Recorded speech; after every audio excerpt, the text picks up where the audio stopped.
The New Mexico Territory harbored many secrets in the lawless years following the Civil War, blood-stained fortunes, forgotten graves, and legends that whispered through saloons like desert wind.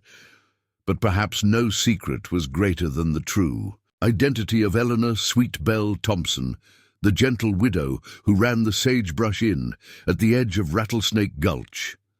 The locals knew her as a kind soul with graying auburn hair and hands that could bake the territory's finest sourdough. What they didn't know was that those same hands had once led the most notorious gang west of the Mississippi, and beneath her warm smile lay the calculating mind of Isabella Crimson Queen Reyes, the legendary outlaw whose very name had once made banks close their doors and possessions turn back in fear.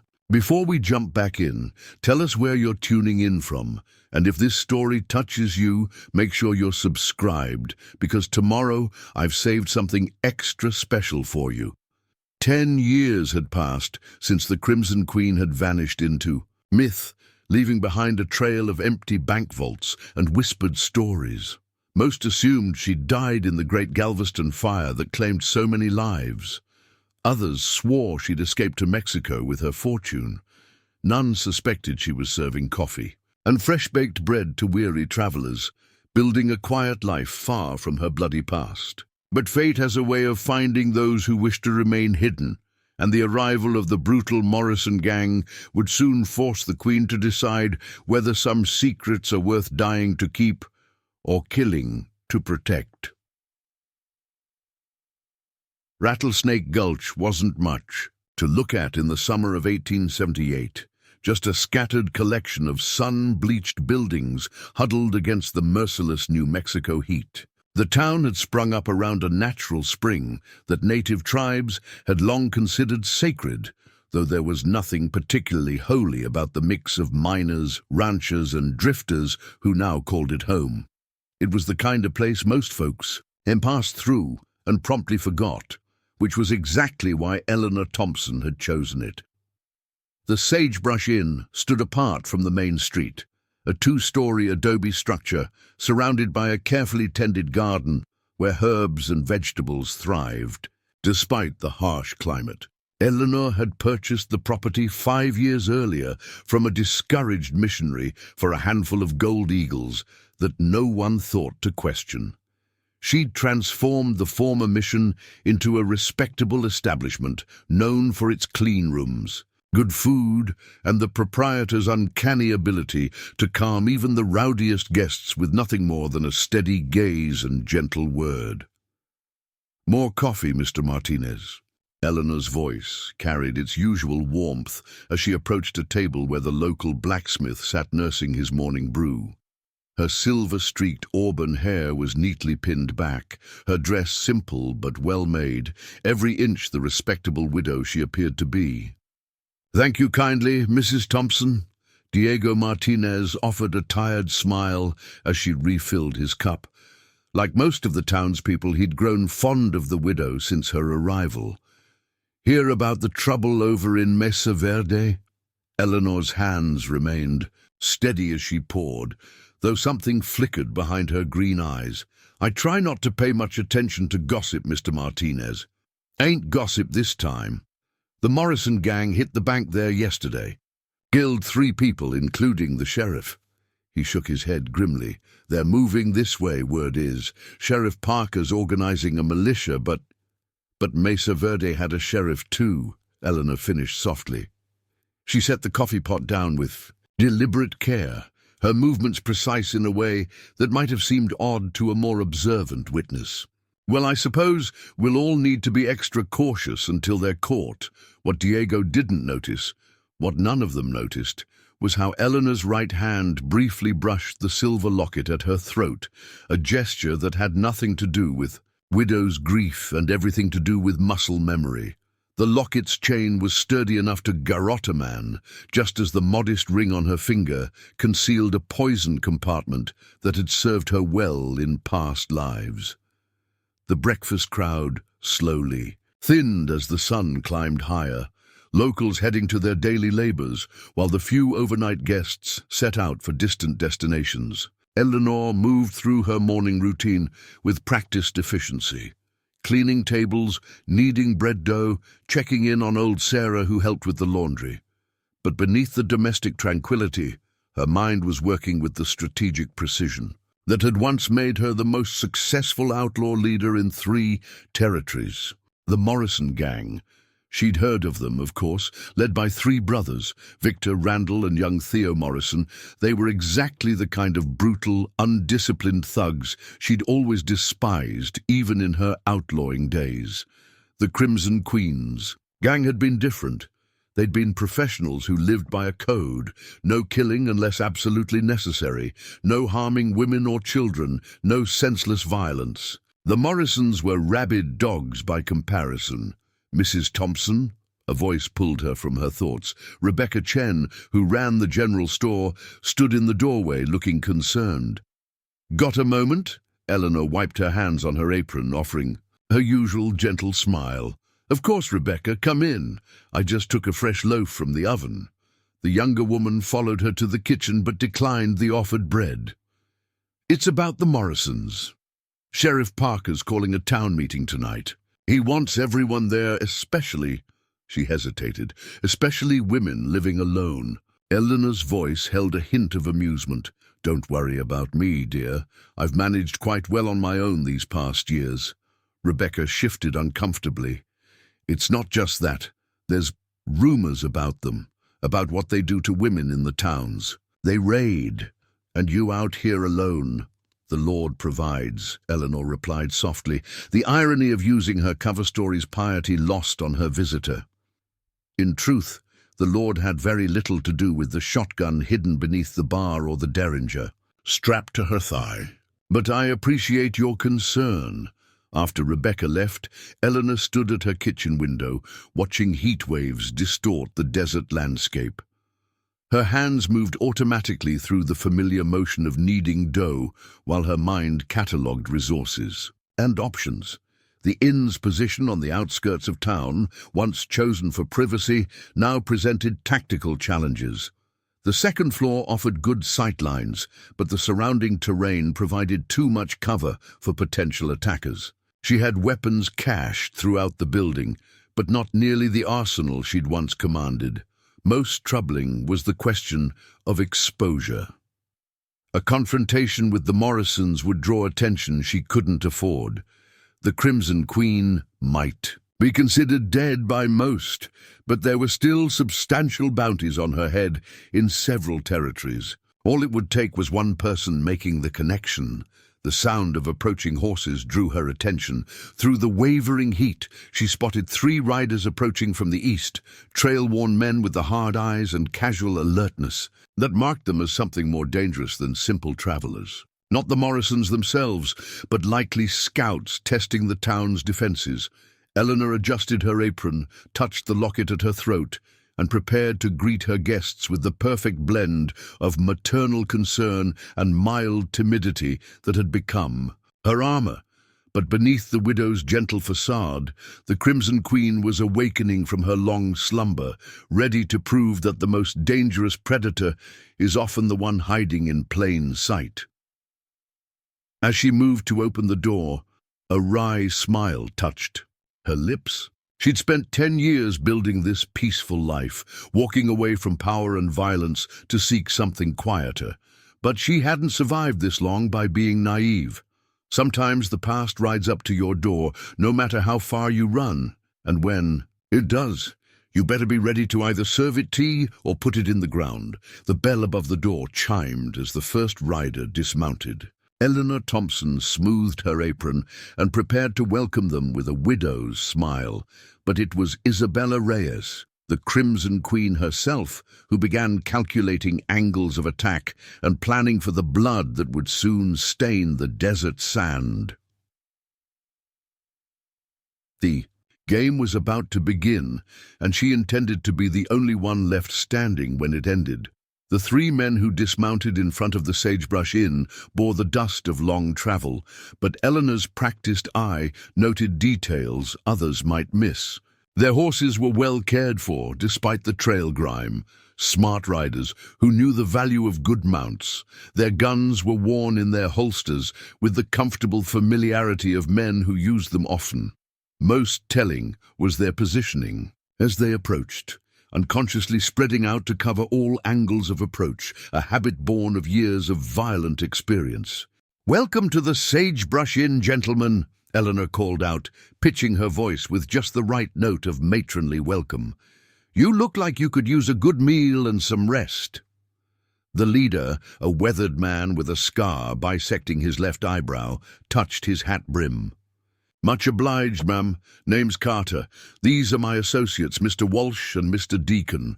Eleanor noted how he offered no first names, and how his companions kept their hands close to their weapons, even as they nodded in greeting.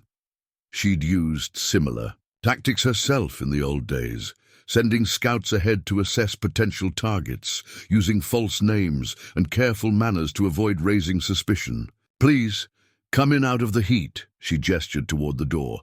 "I've fresh coffee brewing and stew on the stove." Her keen eyes didn't miss how Carter positioned himself to keep both her and his men in view as they entered, or how Walsh lingered, slightly behind, to watch their backs. Inside, she seated them at a corner table, the one they would have chosen anyway, with clear views of both the door and the windows. As she brought coffee and bowls of steaming stew, their eyes roamed the room with professional assessment, taking in exits and potential cover. Eleanor moved with deliberate, unhurried grace, playing her role to perfection, while her mind catalogued every detail about her dangerous guests. "Don't get many travelers out this way," she commented mildly as she poured their coffee. "Business or pleasure brings you to our little town?" "Bit of both, ma'am," Carter replied, his smile not quite reaching his eyes. "Heard there might be opportunities in these parts." "Not much opportunity in Rattlesnake Gulch, I'm afraid," Eleanor sighed, layering her voice with just the right touch of wistful resignation.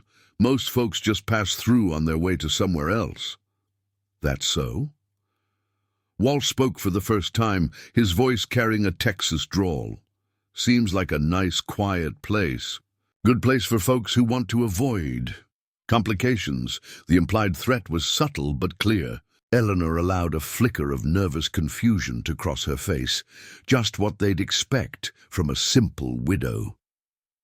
"Well, we do our best to keep to ourselves out here. Not much excitement, thank the Lord." She turned away to fetch more coffee, using the movement to conceal how her right hand briefly brushed the derringer hidden in her skirt folds. In her outlawing days, she'd have already marked these men for death. The Crimson Queen hadn't suffered threats lightly, but she wasn't that person anymore, or at least she couldn't appear to be. Preparing and narrating this story took us a lot of time, so if you are enjoying it, subscribe to our channel. It means a lot to us. Now back to the story. The men ate quietly, speaking little but watching much. Eleanor maintained her gentle efficiency, keeping their coffee cups full while seemingly oblivious to their scrutiny, but her mind was racing, evaluating options and planning contingencies. These men were definitely Morrison gang scouts, and their presence meant the main force wasn't far behind. Through the window, she spotted Rebecca Chen hurrying past, casting worried glances at the strangers' horses. The young shopkeeper's concern was touching, if naive. The real danger wasn't to Eleanor. It was to anyone who got in her way if she was forced to resurrect the Crimson Queen. As she refilled Carter's cup, he caught her wrist in a grip just tight enough to send a message. "Tell me something, Mrs. Thompson," she supplied, allowing a tremor of fear to enter her voice. "Eleanor Thompson. Mrs. Thompson. Women running a place like this alone must have some protection. A guard, maybe? Or some men who look out for you?" She pulled her wrist, free with carefully portrayed timidity. "I get by with the Lord's help, Mr. Carter, and the good people of the town look after their own." Deacon, who had been silent until now, gave a low chuckle. "Lord's help won't count for much when real trouble comes calling, ma'am." Eleanor stepped back, clutching her coffee pot like a shield. I should check on the bread in the oven. Please excuse me. In the kitchen, she allowed herself a moment of cold anger. The threat had been crude, lacking the finesse she'd demanded from her own people back in the day. The Morrison gang clearly recruited for brutality rather than intelligence. It would make them dangerous, yes, but also predictable. Through the kitchen window, she spotted Sheriff Parker riding toward the inn, likely drawn by reports of strange riders. His arrival would force her visitors to maintain their harmless traveler facade a while longer. Good. She needed time to prepare. Moving to the pantry, she quickly lifted a loose floorboard and retrieved a small key. The locked trunk in her bedroom held more than just widow's weeds. Guns, ammunition, and the tools of her former trade weighed within. She hadn't touched them in years, had prayed she'd never need to again. But as she heard the sheriff's boots on her porch, she knew her peaceful facade was about to be tested. Eleanor Thompson had spent 10 years building a life of quiet redemption. But the Crimson Queen had spent 20 years surviving by any means necessary. As she smoothed her apron and prepared to return to her guests, she wondered which woman would be serving breakfast tomorrow, and which of her visitors would be alive to eat it. Sheriff Thomas Parker wasn't a man easily rattled, but something about the three strangers in Eleanor Thompson's inn set his teeth on edge. 20 years wearing a badge had taught him to trust his instincts, and right now every one of them was screaming danger. "Afternoon, Mrs. Thompson," he called out as he entered, noting how the three men tensed slightly at his arrival. "Thought I'd stop by and check on things." Eleanor emerged from the kitchen, her face a perfect mask of gentle welcome. "Sheriff Parker, what a pleasant surprise. Coffee? Don't mind if I do." He settled his tall frame into a chair near the strangers' table, positioning himself to keep all three men in view. The scarred one, Carter, met his gaze with calculated neutrality.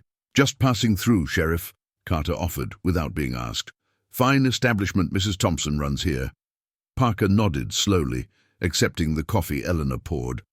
"That it is. We're mighty proud of our Mrs. Thompson." His emphasis on "our" was subtle but clear. "Town's been quiet lately. Planning to keep it that way." The warning in his voice was unmistakable. Eleanor, moving between tables with practiced grace, felt a complex mix of emotions. Parker was a good man, trying to protect what he saw as a vulnerable widow.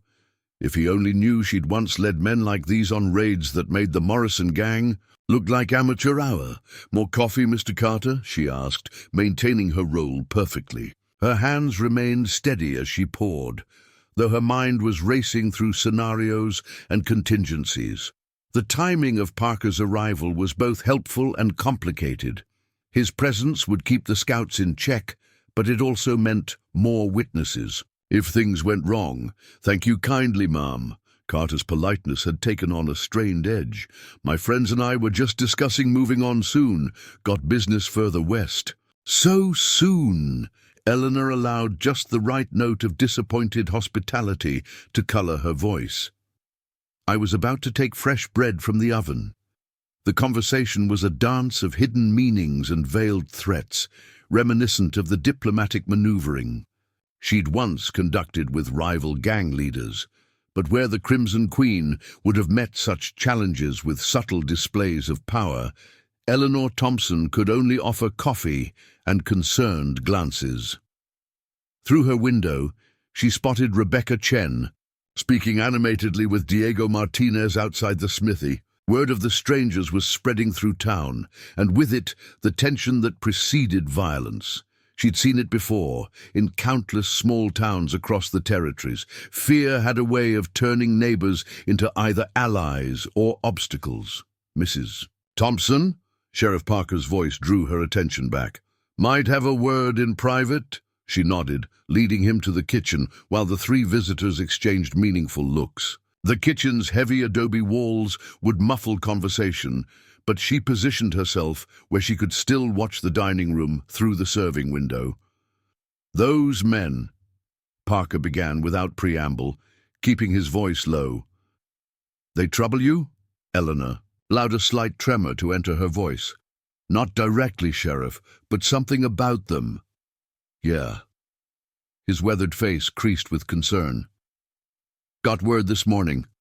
Morrison's gang hit 3 farms outside Mesa Verde after the bank. Bad business. Real bad. She didn't have to fake her shudder. She'd heard stories about the Morrisons' treatment of isolated homesteads. Even in her outlaw days, she'd put down men who showed such proclivities. There were lines the Crimson Queen never crossed. "You think these men—" She left the question. "Hanging. Can't prove anything. But yeah, they fit the description of Morrison's advance scouts." Parker's hand unconsciously touched his gun belt. "I've sent for help from the territorial marshal, but it'll be days before they arrive. In the meantime, I'll be fine, Sheriff." She injected warm confidence into her voice. "The Lord watches over his flock." Parker looked unconvinced. "Lord, might need some mortal assistance on this one, ma'am. I'd feel better if you stayed in town until this blows over. Rebecca Chen has a spare room." "This is my home," she said firmly, allowing some of her true steel to show through the widow's facade. "I won't be driven from it by fear." Something in her tone made Parker give her a sharp look, but before he could respond, a commotion erupted from the dining room. Walsh's voice carried clearly, "Might want to learn some manners, boy." They rushed back to find Walsh standing over young Tommy Chen, Rebecca's 16-year-old brother. The boy had apparently entered with a delivery from the general store and gotten too close to the stranger's table. "Is there a problem, gentlemen?" Parker's voice carried the weight of his authority. Carter waved a dismissive hand. "Just a misunderstanding, Sheriff. Boy here startled my friend." Tommy scrambled to his feet, face flushed with anger and embarrassment. Eleanor spotted the slight bulge under Walsh's coat that suggested he'd been about to draw his weapon on the boy. The Crimson Queen would have killed him for such poor impulse control. Eleanor Thompson could only watch with carefully concealed contempt. "Tommy," she said gently, "why don't you help me with these supplies? Sheriff, would you see these gentlemen settle their bill?" It was a diplomatic solution that gave everyone a graceful exit. As she led Tommy to the kitchen, she heard Carter and his men preparing to leave. Their attempt to scout the town had been compromised by Walsh's poor judgment. They'd report back to the Morrisons, and soon the real trouble would begin. "You all right, Tommy?" she asked, checking him for injuries. "The tea." Boy nodded, though his hands were shaking slightly. "I don't like them, Mrs. Thompson. The way they looked at you when the sheriff wasn't watching," her heart softened. In her years running the inn, she'd become genuinely fond of the Chen siblings. Rebecca's friendship and Tommy's earnest help had been bright spots in her carefully constructed new life.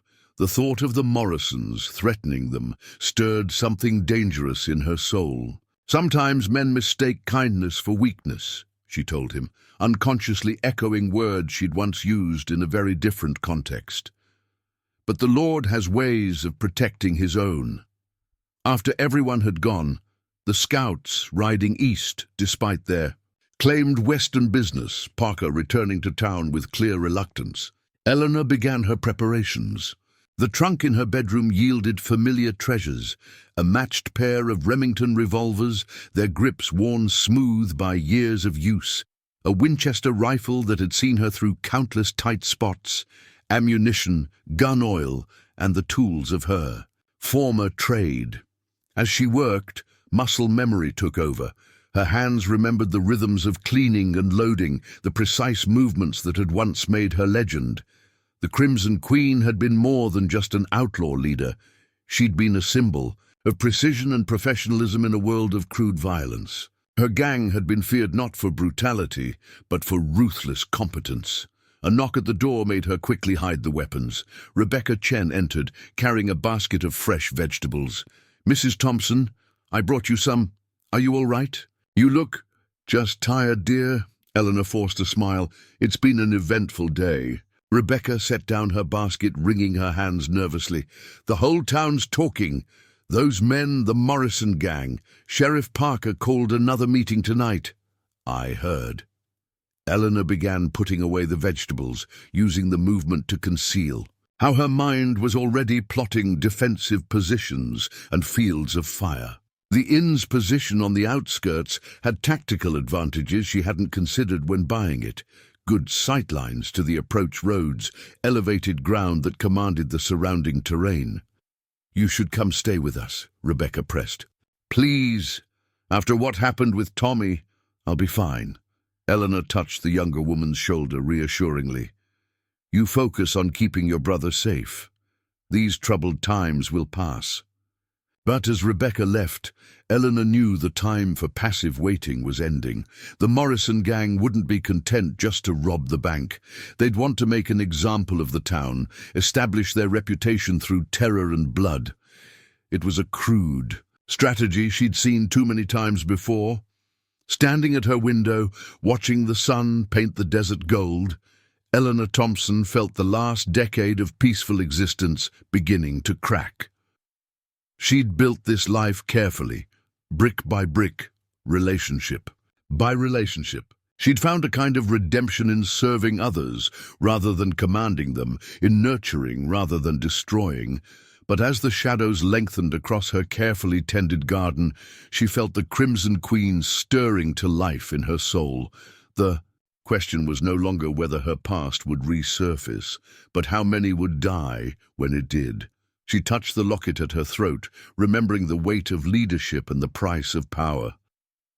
"God forgive me," she whispered, though she wasn't sure if she was asking forgiveness for her past sins or for the ones she was about to commit.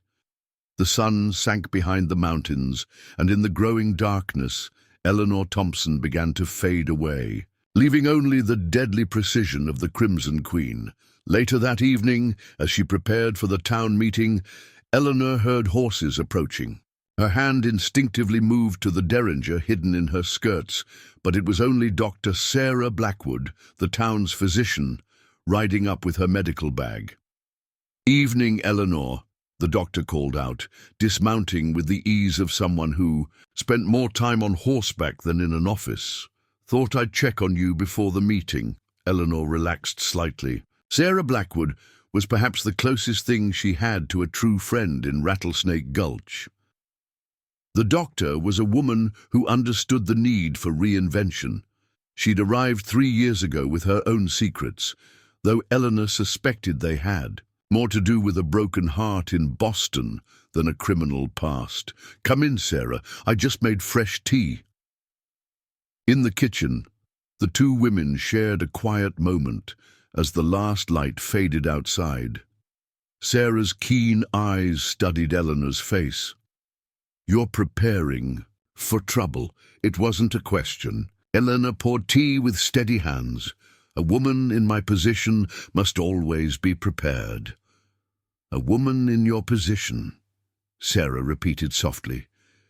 "You know, in 3 years, you've never once mentioned what position that was before you came here." Eleanor met her friend's gaze evenly. "Some pasts are better left buried, Sarah." "Like those guns you think I haven't noticed?" When Eleanor tensed, Sarah waved a dismissive hand. "Please, I was an army surgeon before coming west. I know the calluses that come from regular shooting. Your hands might look like a baker's now, but they tell a different story." It was a reminder that Eleanor wasn't the only one in town with observational skills. "Does that concern you, Doctor?" "What concerns me is keeping my friends alive." Sarah's voice hardened. "I treated survivors from the Morrison gang's last raid. What they did to those people," she shuddered. "Whatever's in your past, Eleanor, I suspect we might need it in our future." The simple acceptance in her friend's voice touched something deep in Eleanor's soul. The Crimson Queen had never had true friends, only allies, subordinates, and enemies. Perhaps that was why leaving that life behind had been both necessary and terrifically hard. Before she could respond, more riders approached. Sheriff Parker with Deputy Wells and 3 other men. Eleanor recognized Carl Hawkins, the rancher, Marcus Webb, who ran the livery, and old Jim Tucker, who'd once been a cavalry scout. "All capable men, all armed. Mrs. Thompson," Parker called out. "Might I have a word before the meeting?" In her parlor, the men stood awkwardly while Sarah Blackwood leaned against the wall, clearly having no intention of leaving. Eleanor served coffee, playing the proper hostess, while her mind assessed each man's potential usefulness in the coming conflict. "Ma'am," Parker began, "we've been discussing the town's defense. You're in... well, it's the first building raiders would come to. And the most defensible," Tucker cut in. "Begging your pardon, Mrs. Thompson, but I was a scout for 15 years. This position, with the right preparation and the right people..." "You want to garrison men here," Eleanor finished for him. The idea had merit from a tactical perspective, but it also presented complications. Armed men in her inn would make it harder to conceal her own preparations. "4 men at least," Parker nodded. "Good shots, reliable men. They can stay out of your way, just provide protection if..." "No." The word came out sharper than Eleanor intended, carrying an echo of command that made the men blink in surprise. She softened her tone quickly. "I mean, I appreciate the offer, Sheriff, but I couldn't impose. Besides, the town needs its defenders concentrated, where they can protect the most people." "Eleanor," Sarah interrupted, "don't be stubborn. This isn't about pride, it's about survival."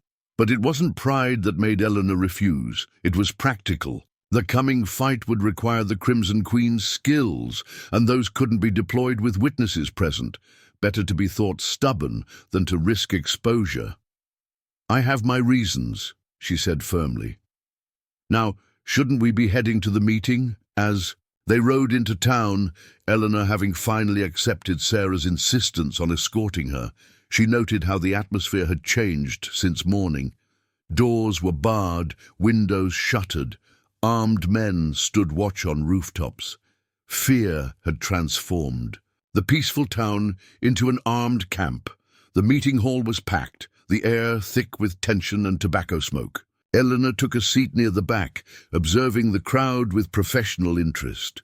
She saw fear, yes, but also determination. These people had built lives here. They wouldn't give them up easily. Rebecca Chen hurried over, Tommy trailing behind her. The boy's earlier bravado had been replaced by quiet anger. "Mrs. Thompson, you came. I was worried you'd stay out at the inn alone and miss all the excitement." Eleanor smiled, though her eyes were scanning the crowd, marking positions, evaluating threats and assets, just as she had in her gang leader. Days. Some habits never died. Sheriff Parker called the meeting to order, laying out what they knew of the Morrison gang's movements. Eleanor listened with half an ear, more interested in the townspeople's reactions. She noted who showed fear, who showed courage, who tried to hide their true feelings. In her experience, knowing people's breaking points was as important as knowing their strengths. As the meeting progressed, she made her decision. The Crimson Queen couldn't return publicly. That identity had to remain buried. But perhaps there was a middle path, a way to use her skills and experience without revealing their source. She'd need to be subtle, work through others, guide without seeming to lead. Looking around the room at these people who had accepted her, trusted her, made her part of their community, Eleanor felt the weight of responsibility settling on her shoulders. Not the brutal weight of gang leadership, but something deeper, more meaningful. These people weren't her subordinates to command, they were her neighbors to protect. The meeting ended with plans for watches, defensive positions, and evacuation routes. As people filed out into the night, Eleanor felt Sarah's hand on her arm. "You're not going back to the inn alone," the doctor said firmly. Eleanor smiled, touching the locket at her throat. "No," she agreed softly. "I don't think any of us will be alone in what's coming." But as she rode home through the darkness, flanked by Sarah and Tommy, who'd insisted on joining them, she felt the familiar ice entering her soul. The Crimson Queen had ruled through fear and cunning. Eleanor Thompson had built a life on kindness and trust. Now she would need to find a way to be both and neither, if any of them were going to survive. Dawn broke over Rattlesnake Gulch with an unnatural stillness. Eleanor stood at her inn's second-floor window, watching the sun paint the desert in shades of blood and gold. She hadn't slept. The night had been spent making preparations that would have seemed strange to anyone who thought they knew the gentle widow Thompson. The floorboards in the main dining room had been subtly loosened in strategic places, creating hidden caches for weapons. Furniture had been shifted inches at a time, transforming the familiar space into a deadly maze of choke points and crossfire zones. Even her beloved garden had been repurposed, certain plants now concealing tripwires and other surprises she remembered from her outlaw days. "Quite a view," Sarah Blackwood's voice carried from behind her. The doctor had insisted on staying the night along with young Tommy Chen. "Though I suspect you're not admiring the sunrise." Eleanor's lips curved slightly. "3 riders coming in from the north. Been watching us for about an hour." Her voice had changed, carrying an edge of command that would have seemed foreign to those who knew only the widow Thompson. "Different men from yesterday, more professional." Sarah moved to stand beside her, squinting into the distance. "I don't see anyone. You're not meant to." Eleanor touched the locket at her throat, a gesture that had become almost unconscious. "In my previous life, I learned that the most dangerous observers are the ones who know how to stay hidden." Before Sarah could respond, hoofbeats approached from the direction of town. Tommy Chen, who had been keeping watch downstairs, called up, "Mrs. Thompson, Sheriff Parker's riding in." Eleanor's keen eyes noted how the hidden watchers shifted position at the sheriff's approach. Professionals indeed. The Morrison gang was smarter than she'd given them credit for, sending their best scouts after yesterday's poor showing. Parker dismounted heavily, his face grave. Eleanor met him at the door, coffee already prepared. Some habits of hospitality ran too deep to break, even in times of crisis. "More farms hit in the night," he said without preamble once they were inside. "Closer this time. Family name of Reeves, about 20 miles east." They're dead?" Sarah asked quietly.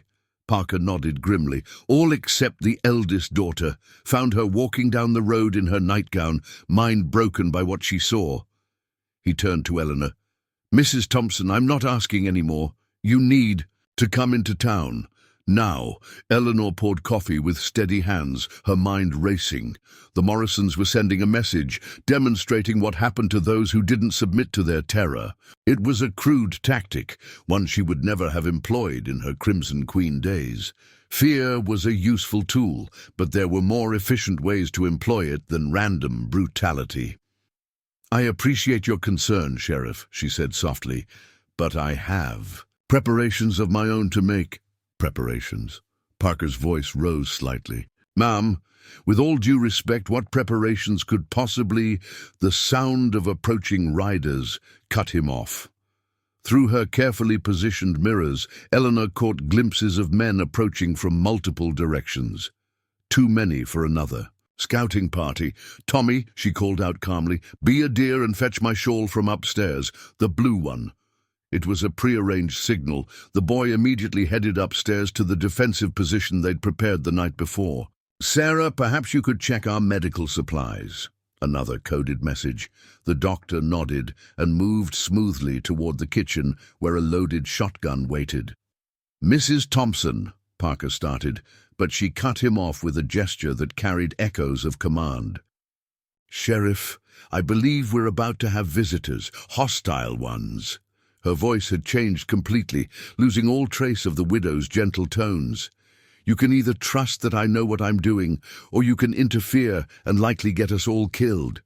Your choice." Parker stared at her, seeing something in her bearing that made him reassess everything he thought he knew about Eleanor Thompson. Before he could respond, 6 riders emerged from the morning haze, approaching her inn with casual menace.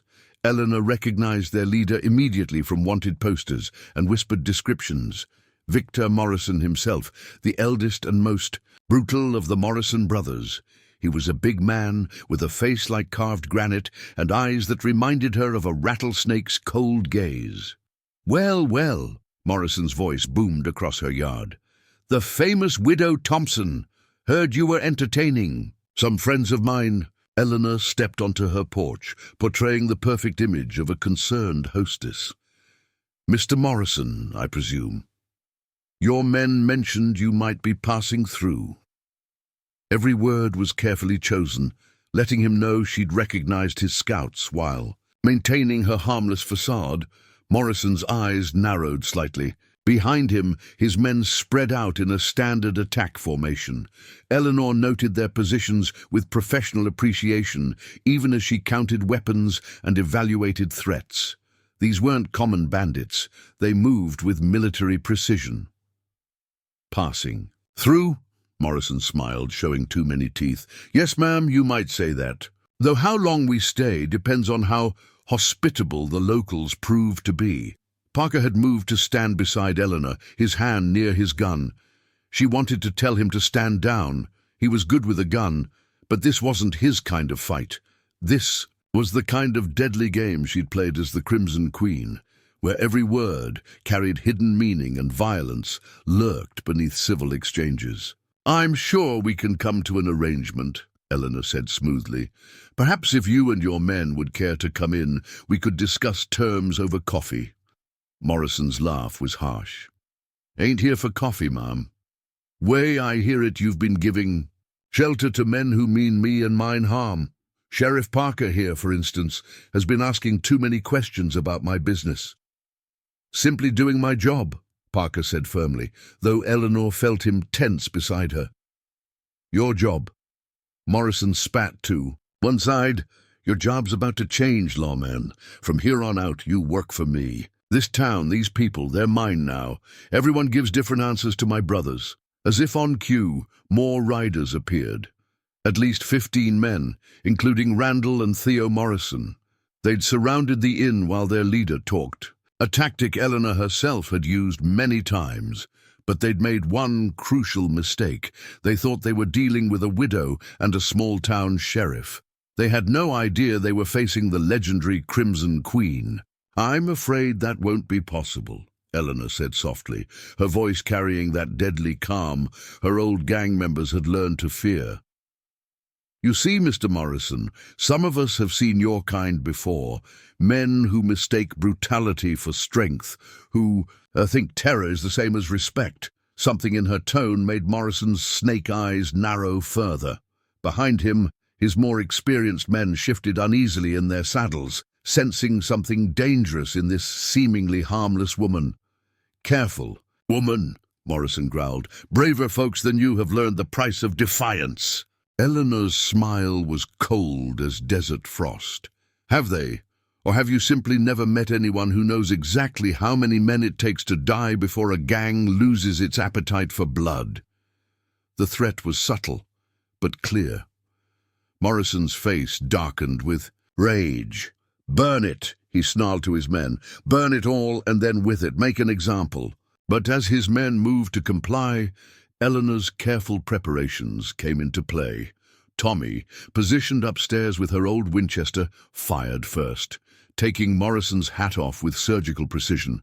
Sarah's shotgun roared from the kitchen window, sending 2 raiders tumbling from their horses, and Eleanor Thompson seemed to vanish, replaced by a figure from legend. Her movements were liquid grace as she drew twin revolvers from hidden holsters. The first 2 shots emptied saddles with mechanical precision. The third caught Theo Morrison's gun hand, sending his weapon spinning away before he could aim. "Inside," she commanded Parker, her voice carrying the authority of someone used to being obeyed in combat. "Now!" The sheriff, to his credit, didn't argue. He'd seen enough to know he was witnessing something beyond his experience. As bullets began to fill the air, Eleanor Thompson, the quiet widow who baked bread and served coffee, transformed completely into something deadly and precise. The Crimson Queen had returned, and blood would paint the desert sand before she was finished. The next few moments were pure chaos, but to Eleanor, time seemed to slow. Each movement, each shot, was calculated with the precision that had made her legendary. She rolled behind one of her carefully positioned barrels as return fire splintered her porch railing, already marking her next targets. "Sarah," she called out. "Pattern 3. The doctor, who'd absorbed Eleanor's combat instructions with surprising speed the night before, immediately shifted her fire to the raiders, trying to circle around back. The shotgun's boom was followed by cursing and the sound of falling bodies. Inside, she heard Parker shouting orders to Tommy, directing the boys' rifle fire with professional skill. Good. The sheriff had adapted quickly to the situation, putting aside his questions to focus on survival. "Victor!" Randall Morrison's voice carried over the gunfire. "That ain't no widow! The way she moves!" Eleanor allowed herself a cold smile as she put a bullet through a raider's shoulder. The Morrison gang was finally realizing their mistake. But it was already too late. She'd positioned every piece of this deadly game exactly where she wanted it. "Pull back!" Victor Morrison commanded, real fear entering his voice for the first time. "Regroup at the rocks." But Eleanor had anticipated this too. As the raiders tried to retreat to the boulder-strewn area east of her inn, hidden tripwires sent horses stumbling. The carefully planned crossfire from her windows turned the attempted withdrawal into a killing ground. "Mrs. Thompson!" Tommy's voice carried from upstairs. "Riders coming from town!" She risked a glance and saw dust rising on the road, reinforcements from Rattlesnake Gulch drawn by the gunfire. The timing was problematic. She hadn't planned on witnesses to her full capabilities. "Sarah," she called out, switching smoothly to her widow's voice. "I believe our guests are leaving. Perhaps we should tend to the wounded." The doctor caught her meaning immediately. By the time help arrived, Eleanor Thompson would be back in character, a lucky survivor rather than the architect of the Morrison gang's bloodiest defeat. Victor Morrison, nursing a bullet wound in his arm, gathered his remaining men.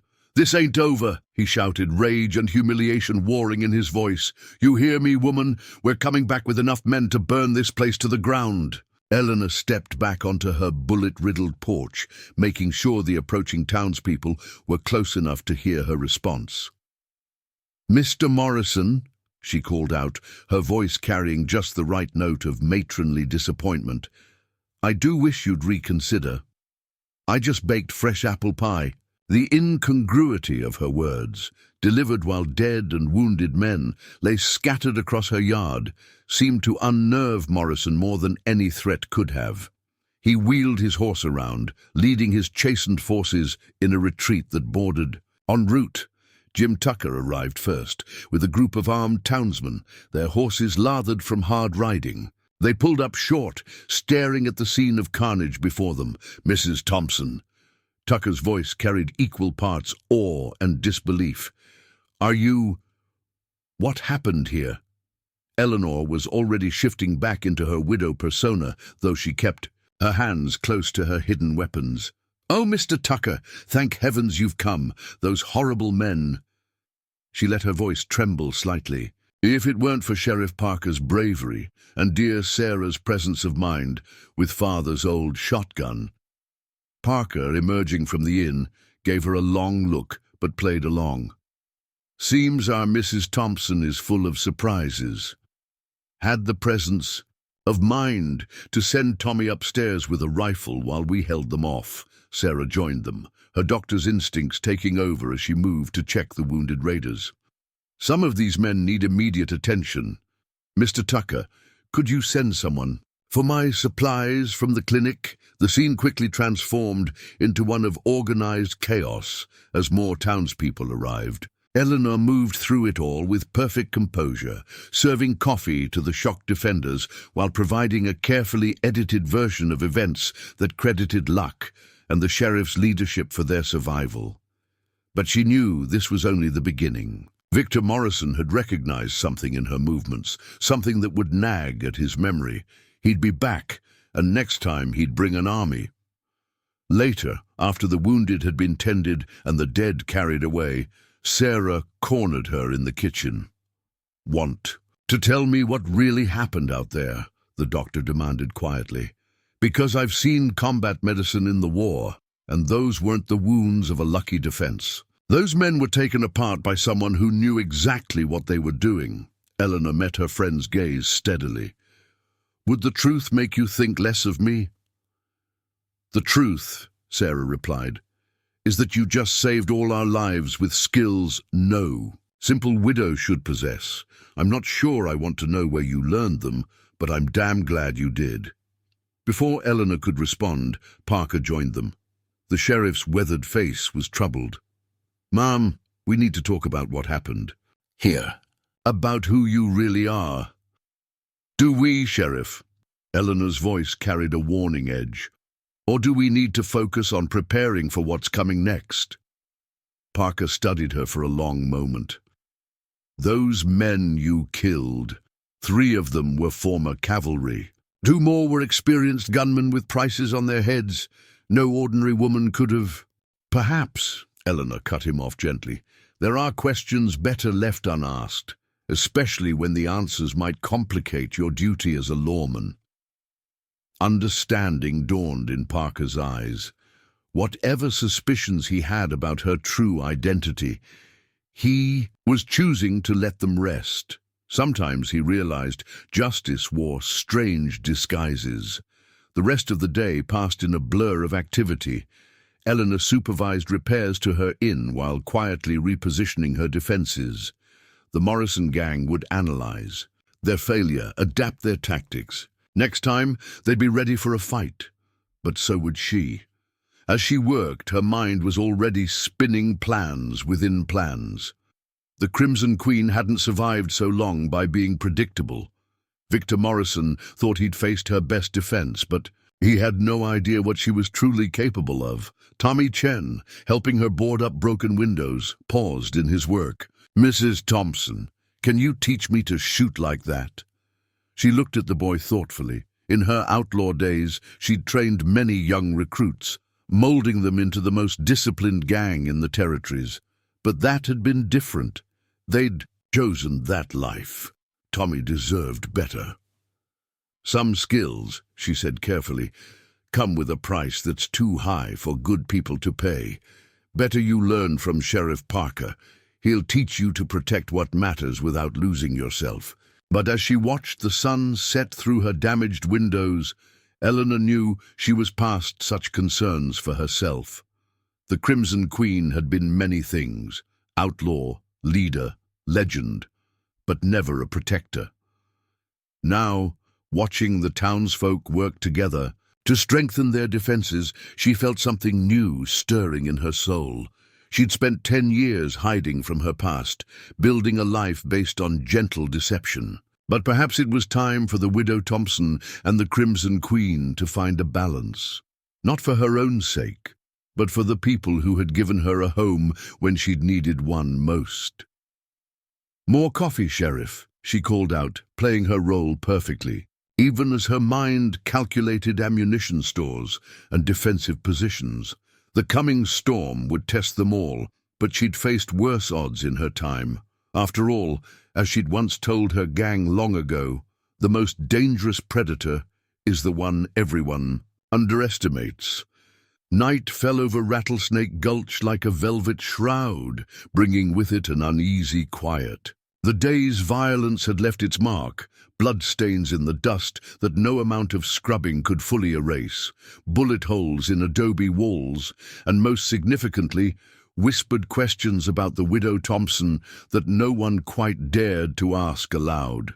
Eleanor stood at her second-floor window, watching the moonlight paint silver shadows across her yard.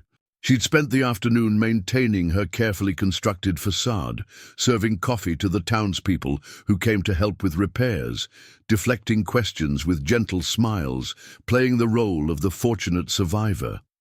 But now, alone in the darkness, she allowed the mask to slip.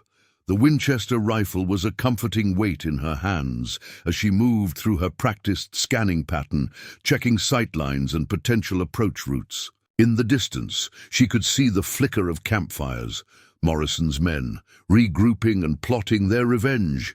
They'd lost 8 dead, 5 wounded in the morning's fight. The sort of losses that demanded an answer in blood. A soft knock at her door made her turn, weapon ready, but it was only Sarah Blackwood. "You should be resting," Eleanor said quietly, not taking her eyes from the window. "So should you." The doctor moved to stand beside her, studying her friend's profile in the moonlight. "But I suspect the Crimson Queen doesn't rest much on nights." "Like this?" Eleanor went very still. "What did you say?" "I was an army surgeon during the war," Sarah replied calmly. "Spent time in Texas afterward. Heard stories about a woman gang leader who ran the most disciplined outfit in 3 territories. They said she could outshoot any man, outthink any lawman, and that she never killed without purpose." She paused. "They also said she vanished 10 years ago, around the same time a mysterious fire claimed a dozen lives in Galveston." "Stories," Eleanor said softly, "have a way of growing in the telling." "Indeed." Sarah's voice held no judgment. Just like the story of how a widow with no apparent combat experience managed to outmaneuver and outfight 20 professional killers. This morning, before Eleanor could respond, movement in the yard caught her attention. A lone figure was approaching on foot, hands raised in the universal gesture of parley. The moonlight revealed it to be Randall Morrison, the middle brother. "Company," Eleanor murmured. "Get Parker. Tell him to watch the flanks. This could be a distraction."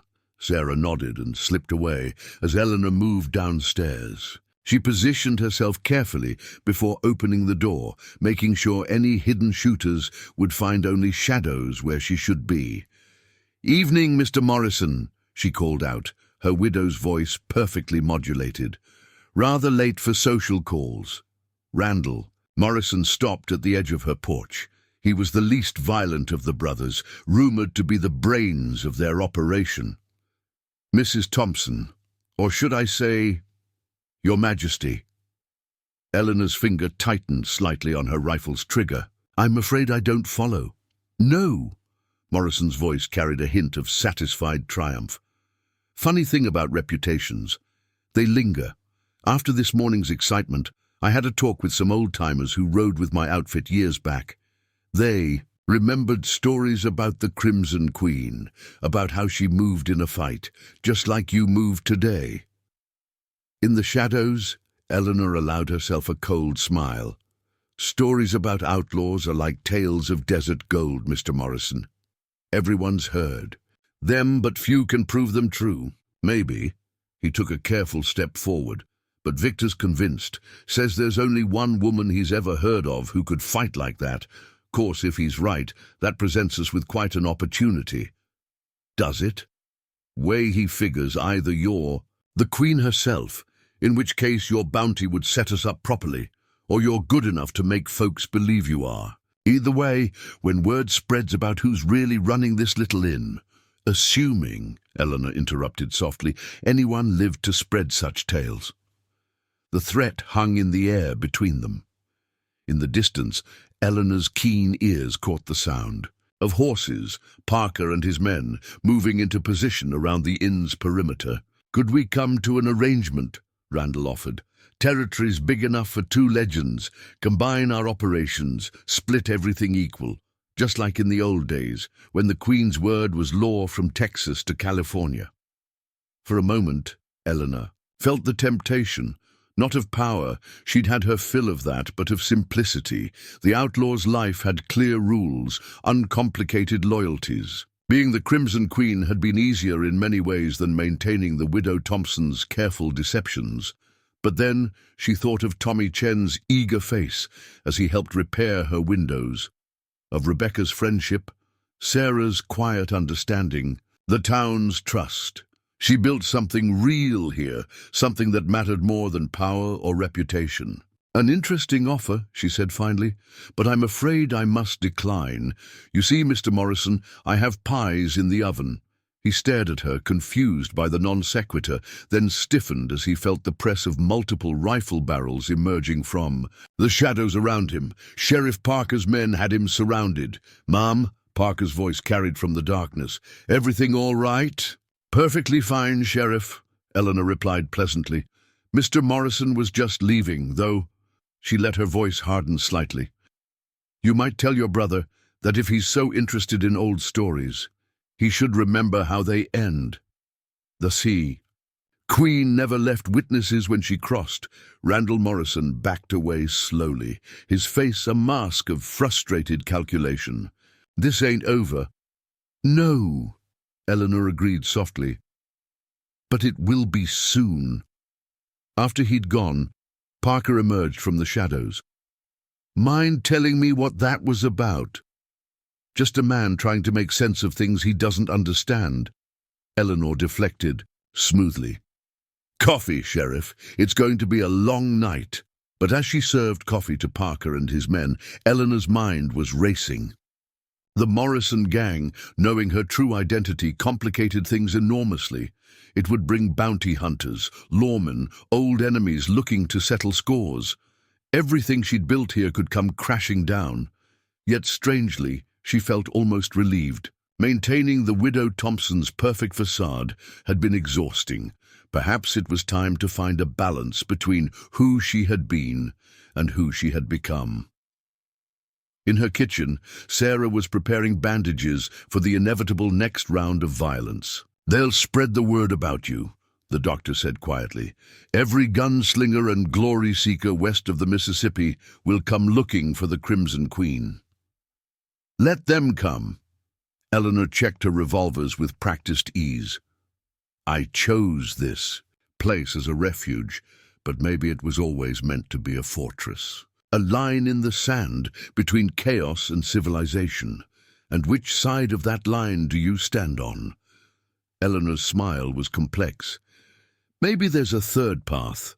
The Queen protected her own, in her way. Perhaps it's time to expand the definition of what's worth protecting. Outside, the campfires had multiplied. Victor Morrison was calling in reinforcements, preparing for a siege that would become legend across the territories. But he was still thinking like an outlaw, measuring victory. In blood and plunder, Eleanor knew better. She'd learned that true power lay not in how many men you could kill, but in how many you could inspire to stand beside you. The widow Thompson had built trust, formed bonds that went deeper than fear or greed. Combined with the Crimson Queen's strategic genius, it made for a formidable defense. "Sarah," she said suddenly, "I need you to carry a message into town. Tell Rebecca to open her cellar. The old tunnel from the mining days runs right under it. And find Tommy. It's time he learned some of those skills he's been asking about." The doctor raised an eyebrow. "Starting to sound like a gang leader again." "No." Eleanor touched the locket at her throat. "Starting to sound like someone who knows that the best way to defeat men like the Morrisons is to give good people the tools to defend themselves." As Sarah rode into town, Eleanor returned to her vigil at the window. The moon cast long shadows across her carefully tended garden, now transformed into a killing ground. Tomorrow would bring violence and revelation, testing the bonds she'd built and the secrets she'd kept. But for the first time in 10 years, she felt truly whole. The Crimson Queen had ruled through fear and cunning. The widow Thompson had built a life on trust and service. Now, as the desert wind carried the scent of the coming battle, Eleanor prepared to become something new, a protector who combined the best of both women, using her dark skills in the service of something brighter than mere survival. A flurry of activity in town drew her attention. Through her carefully positioned mirrors, she caught glimpses of riders moving in the darkness. Not Morrison's men, but townspeople mobilizing under Parker's direction. The sheriff was proving more adaptable than she'd expected, quickly grasping The principles of defense she'd subtly suggested during their earlier conversations. "Mrs. Thompson," Tommy's voice carried from below, "Dr. Blackwood sent me. Said you needed help with something important?"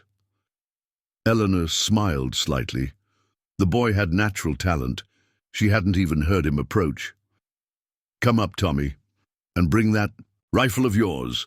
As he joined her at the window, she studied him with professional assessment. Young, yes, but with the same steady hands and quick mind she'd once looked for in potential recruits. In another life, she'd have made him a scout, taught him the intricate dance of surveillance and counter-surveillance that had kept her gang one step ahead of the law. "See those campfires?" she asked, pointing to the distant lights. "Tell me what you notice." Tommy squinted into the darkness. "They're spread out funny. Some seem brighter than they need to be." "Good." She nodded approvingly. "They're trying to make their numbers look larger than they are. Classic intimidation tactic. But look there and there." She pointed to darker patches between the fires. "That's where their real strength is concentrated." "How can you tell?" "Experience." She touched his shoulder gently. "Tommy, what I'm about to teach you, it's not just about shooting. It's about understanding how men think when they're planning violence. Are you sure you want to learn that?" The boy's face hardened with memory. "After what they did to the Reeves family? Yes, ma'am. I want to learn everything." Eleanor felt a familiar ache. She'd seen that same determination in other young faces and taught them to channel it into deadly skill. Some had died. Others had become as brutal as the men they fought. But perhaps this time could be different.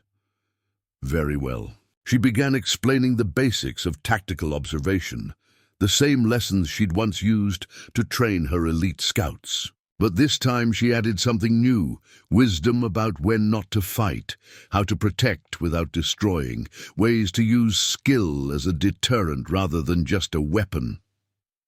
A knock at the door interrupted them. Rebecca Chen entered, carrying a large basket. "Sarah said you needed supplies. I brought everything I could think of." Eleanor examined the contents with approval. Rebecca had shown remarkable intuition, including items that could serve multiple purposes, bandages that could also be used for cleaning guns, cooking oil that could make floors treacherously slick, common materials that could become uncommon. Weapons in the right hands. "Perfect," Eleanor said softly. "Rebecca, I need you to help coordinate between Sarah and the other women in town. They'll be crucial for what's coming." "The other women?" Rebecca looked confused. "But surely when the fighting starts..." "When the fighting starts," Eleanor interrupted firmly, "we'll need every advantage. The Morrisons expect men with guns. They won't expect messages passed through laundry lines or children carrying vital intelligence or women noting every detail about their movements while serving food and coffee." Understanding dawned in Rebecca's eyes. "Like you've been doing all these years, watching, learning, preparing." "Just so." Eleanor allowed some of her true self to show through the widow's mask.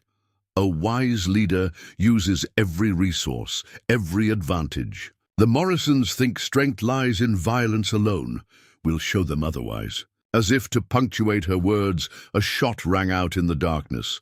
Everyone tensed, but Eleanor merely smiled. "Right on schedule. That'll be Jim Tucker's boys, testing their ranges just like I suggested to Parker. The Morrisons will waste ammunition, shooting at shadows all night." She turned to Tommy. "Lesson 1. The mind is a weapon too. Sometimes the best way to defeat an enemy is to make them defeat themselves." Through the night, Eleanor continued teaching, not just Tommy, but Rebecca, and others who came seeking guidance. She taught them to move silently, to observe keenly, and to think tactically. But more importantly, she taught them to work together, to transform their community's bonds into a defensive strength the Morrisons couldn't match. Sarah returned near midnight, carrying news from town. "Parker's got men positioned according to your suggestions. The mining tunnels are ready. But there's something else. Riders came in from the south, word spreading about the Crimson Queen being alive. Eleanor had expected this. How are people taking it? Mixed reactions. Some are scared, others excited. Old Jim Tucker claims he rode with your gang once, back in '66. Did he now? Eleanor's smile held genuine amusement. Funny, I don't recall him. Though there was a Tucker boy, young, eager, a bit reckless. Lost him in a shootout near El Paso. His brother, Sarah said softly. Jim's been carrying that guilt a long time. Eleanor nodded thoughtfully. The past had a way of creating unexpected connections. Have him coordinate our scouts. He'll understand the importance of keeping young men like Tommy alive.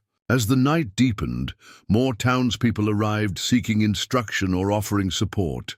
Eleanor moved among them with fluid grace, shifting seamlessly between the widow's gentle guidance and the Queen's tactical precision.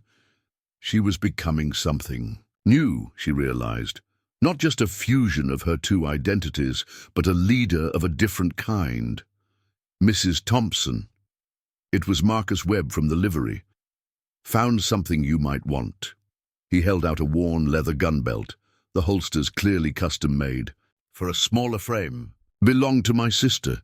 She rode with you, I reckon, back when you were.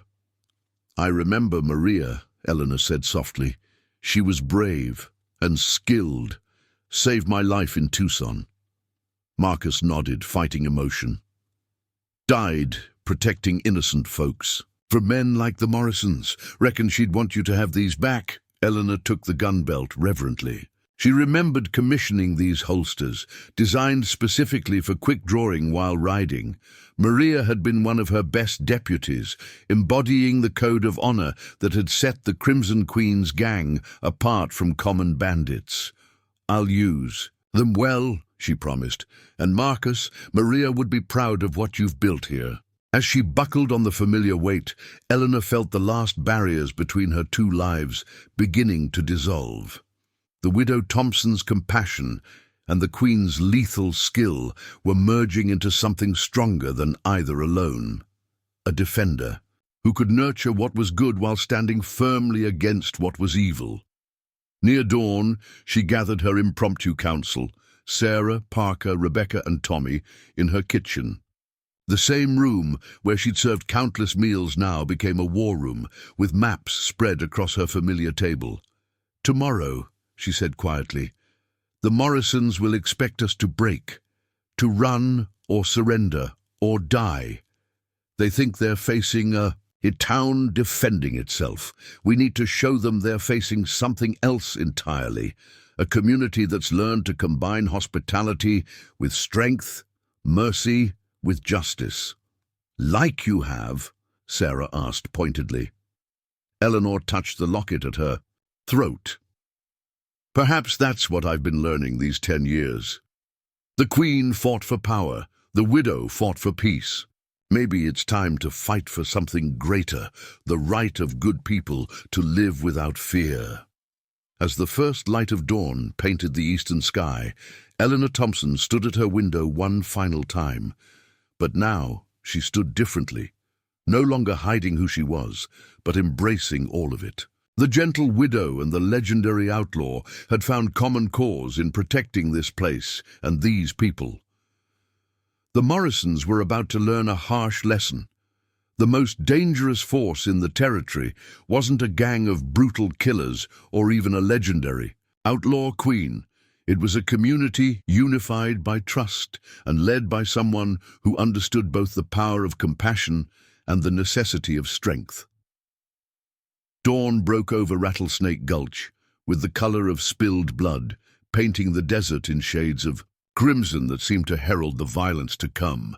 Eleanor stood on her bullet-scarred porch, sipping coffee with deceptive calm, while her keen eyes tracked movement in the surrounding terrain. The Morrison gang had been busy through the night, positioning men in the rocky outcrops that surrounded her inn. They're getting bolder, Sarah observed, joining her with her own coffee cup. The doctor had traded her usual skirts for practical riding clothes, a shotgun slung across her back. counted at least 30 new riders arriving before sunrise. Eleanor nodded slightly. Victor's called in every favor he has. See those men by the eastern rocks? Joaquin Mendoza's crew used to work the border raids. And there, that group setting, up behind the old mining equipment, Whitaker's regulators, notorious for their siege work during the war. She spoke with the casual familiarity of someone who had once moved in these same circles, who knew the intricate web of alliances and vendettas that connected the territory's outlaws. The Crimson Queen's intelligence network had been legendary, and clearly some of those old instincts remained sharp. "Mrs. Thompson," Tommy's voice carried from his observation post upstairs. "Rider coming in. Looks like Rebecca." Eleanor's hand moved instinctively to her gun as she spotted Rebecca Chen's horse approaching at a gallop. The storekeeper's daughter was riding hard, fear evident in her posture. "Cover her approach," Eleanor commanded, and rifles appeared at windows around the inn. Even the Morrison gang seemed to hold their fire, perhaps curious about this unexpected development. Rebecca practically fell from her horse at the porch steps. "They took him," she gasped. "They took Tommy." Eleanor's face went very still. "Tell me." "He was helping watch the South Road, like you said. A group of riders came out of nowhere. Rebecca fought for composure. "They knew exactly where to find him. Someone must have talked." Sarah cursed softly, but Eleanor's voice remained deadly calm. "When?" "Not 20 minutes ago. They're holding him at the old silver mine. They sent a message. Said the Crimson Queen would know what it means. Said, 'Remember Galveston.'" Eleanor's fingers tightened on her coffee cup until her knuckles went white. The name struck her like a physical blow, carrying echoes of her darkest day, the fire that had claimed a dozen lives, the event that had finally convinced her to abandon her outlaw ways. "Sarah," she said quietly, "get Rebecca inside. Sheriff, Parker needs to know about this, and find Marcus Webb. Tell him it's time to open the old cache beneath his livery."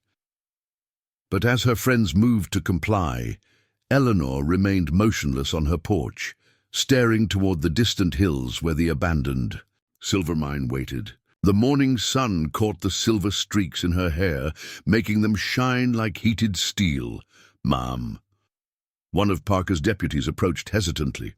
"What are they talking about? What happened in Galveston?" Eleanor's smile was cold as desert frost. "A lesson, deputy, about the difference between justice and vengeance." She turned to enter the inn, her movements carrying that fluid grace that marked her as something far more dangerous than a simple widow. "One I fear I'll have to teach again." Inside, she moved quickly to her bedroom, unlocking the trunk that held the remnants of her past. Beneath the false bottom lay items she hadn't touched in a decade. A black duster coat whose hidden pockets could hold an arsenal, a silver-mounted gun belt that had become legend in its own right, and most significantly, a crimson silk scarf that had given her her name. "You're not going alone." Sarah stood in the doorway, watching her friend transform. "Whatever happened in Galveston?" 10 years ago, Eleanor interrupted softly, checking her weapons with practiced efficiency. "The Morrison brothers worked for me. They were part of a crew assigned to hit a bank in Galveston. Simple job meant to be bloodless, but they got greedy, started shooting, set fire to the building to cover their escape." She paused, touching the locket at her throat. 12 people died in that fire, including a group of children who'd been visiting their fathers at work. I hunted down every man responsible, made examples of them. The Morrison brothers escaped, only because they'd already run, knowing I'd come looking, and now they're using it against you. Sarah's voice held a grim understanding. "Playing on your guilt to draw you out. They think they're being clever."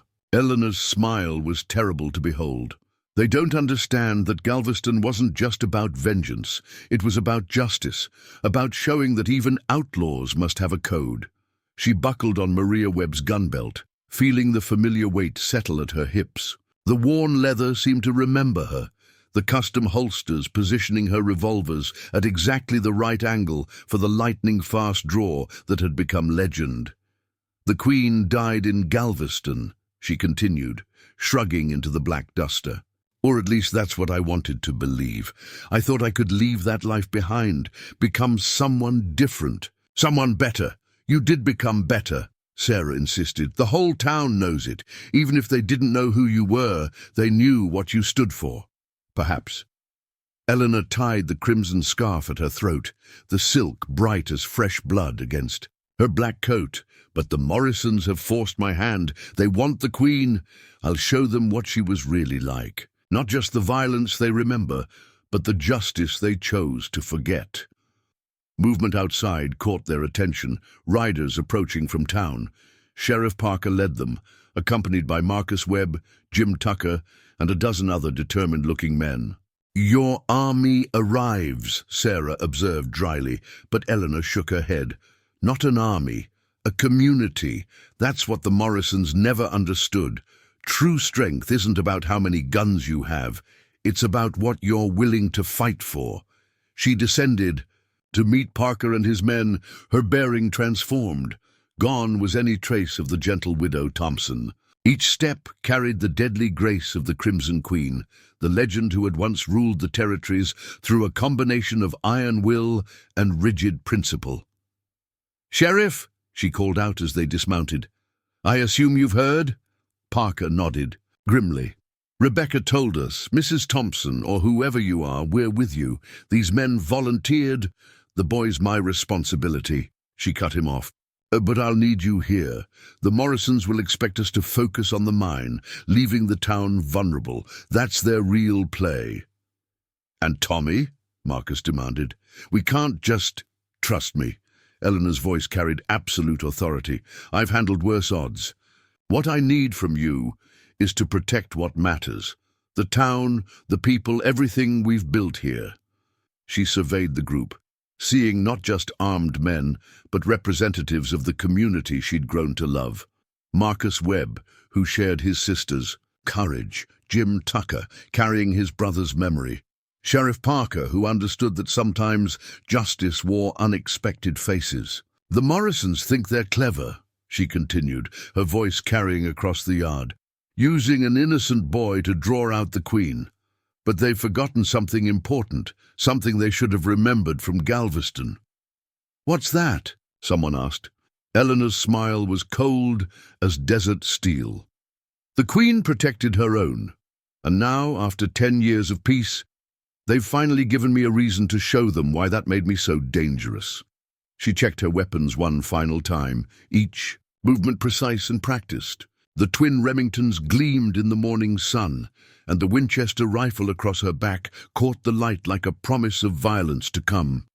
"Sarah," she said quietly, "get your medical supplies ready. There'll be a need for them before this day is done." She turned to Parker. "Sheriff, I'm about to create one hell of a distraction. When you see the signal, hit them hard from the south. They won't be expecting organized resistance. Use that." "And what signal would that be?" Parker asked. Eleanor mounted her horse with fluid grace, the black duster settling around her like dark wings. "Oh, you'll know it when you see it." The Crimson Queen was never one for subtlety when it came to making statements. As she rode out, the rising sun at her back, casting her shadow long across the desert sand, Eleanor felt the weight of both her identities settling into something new. The widow's compassion tempered the Queen's ruthlessness, while the Queen's strength gave purpose to the widow's gentility. The Morrisons had made a crucial mistake. They thought they were forcing her to choose between her past and present. Instead, they'd given her the perfect opportunity to prove that sometimes the most dangerous force in the world is someone who has learned to balance justice with mercy, strength with wisdom. Behind her, the inn that had been her refuge for 10 years stood like a fortress in the morning light. Before her, the silver mine waited with its stolen innocence and its echoes of past sins. And somewhere between them rode a woman who was neither fully the Queen nor truly the widow, but something altogether more dangerous, a legend who had learned the true meaning of having something worth fighting for. As Eleanor rode toward the mine, memories of Galveston flickered through her mind. Like flames, she remembered the screams, the choking smoke, the terrible moment when she'd realized children were trapped inside. The Morrison brothers had broken her one absolute rule: no innocent casualties. Their actions that day had shattered something in her soul, transforming the Crimson Queen from a professional outlaw into an instrument of vengeance. "Ma'am!" a voice called out behind her. She turned to see Diego Martinez riding hard to catch up, his blacksmith's hammer still strapped to his saddle. "Go back, Diego," she commanded, but he shook his head stubbornly. "My father rode with you," he said quietly. "In '68, during the Apache Wars. Said you saved our whole village when the raiders came, asked nothing in return except that we teach your people how to work steel." Eleanor reined in her horse, studying him with new eyes. "Miguel Martinez's boy? I remember. Your father was a good man, made the finest gun barrels in the territory. He taught me everything he knew." Diego's face was determined, including that sometimes a smith needs to do more than just fix things. Sometimes we need to help break them too. She considered him for a long moment. The Martinez family had indeed been valuable allies in her queen days, their smithing skills, transforming her gang's weapons into precision instruments. Having someone with those skills now could prove crucial. "Very well," she nodded, "but we do this my way. The Morrisons expect me to come in shooting. They've prepared for that, set their traps accordingly. We're going to show them something they don't expect." As they rode, she outlined her plan. Diego listened intently, occasionally offering suggestions based on his knowledge of local terrain. The old silver mine had been his father's primary source of work before it played out, and he knew its twisted passages intimately. "There's another way in," he explained, sketching a rough map in the dust. "Old ventilation shaft comes up behind. The main entrance, narrow but passable. They won't have it watched. Most folks don't even know it exists." Eleanor's smile was predatory. "Perfect. Now, about that steel-working skill of yours. How fast can you fashion something special for me?" They paused at a sheltered arroyo while Diego worked with the tools from his saddlebags. Eleanor used the time to make her own preparations, checking weapons and mentally mapping approaches. The mine's location was both advantageous and challenging. Good sight lines for defenders, but also limited escape routes. "Tell me about Tommy," she said as Diego worked. "What kind of boy is he, really?" The blacksmith's hands never stopped moving. "Brave, smart, maybe too smart sometimes. Been taking care of his sister since their parents died. Reminds me a bit of stories I heard about you, actually." "How so?" "Dad used to say the Queen wasn't just feared because she was deadly. She was feared because she was clever. Always 3 steps ahead, always had a plan within a plan." Eleanor touched the locket at her throat. "Your father was a wise man, and he taught you well." She examined the device Diego had created, simple but elegant, exactly what she needed. "This is perfect. Now, about those old mining charges your father used to store." They worked quickly, efficiently, falling into the easy rhythm of conspirators with a common cause. Eleanor found herself remembering other such preparations, other careful plans laid with trusted allies. But this was different. She wasn't fighting for profit or power now, but for something far more precious. A dust cloud on the horizon caught her attention. Through her field glasses, she spotted riders approaching the mine, more of Morrison's reinforcements. Among them, she recognized faces from her past. Men who had once feared the Queen's judgment now came seeking her destruction. "They're gathering. Quite an army," Diego observed. "Must be at least 50 men." 53, Eleanor corrected absently, "including at least 15 I once counted as allies." Her voice hardened. "Men who knew my rules, knew what happened to those who broke them." Now they ride with child killers and cowards. Why? If they feared you so much before, because fear fades, she explained, checking her weapons one final time. But greed, pride, the desire for revenge, those things grow stronger with time. Every man up there thinks killing the Queen will make him a legend. She turned to face him fully, letting him see both the widow's compassion and the Queen's steel in her eyes. That's why we're not going to give them what they expect. The Queen would ride in shooting, trusting in skill and reputation. But I'm not just the Queen anymore. Understanding dawned in Diego's face. You're going to surrender? I'm going to give them exactly what they think they want. She secured the last of Diego's devices in her coat. And while they're congratulating themselves on capturing the great Crimson Queen, they'll forget the most important lesson I ever taught.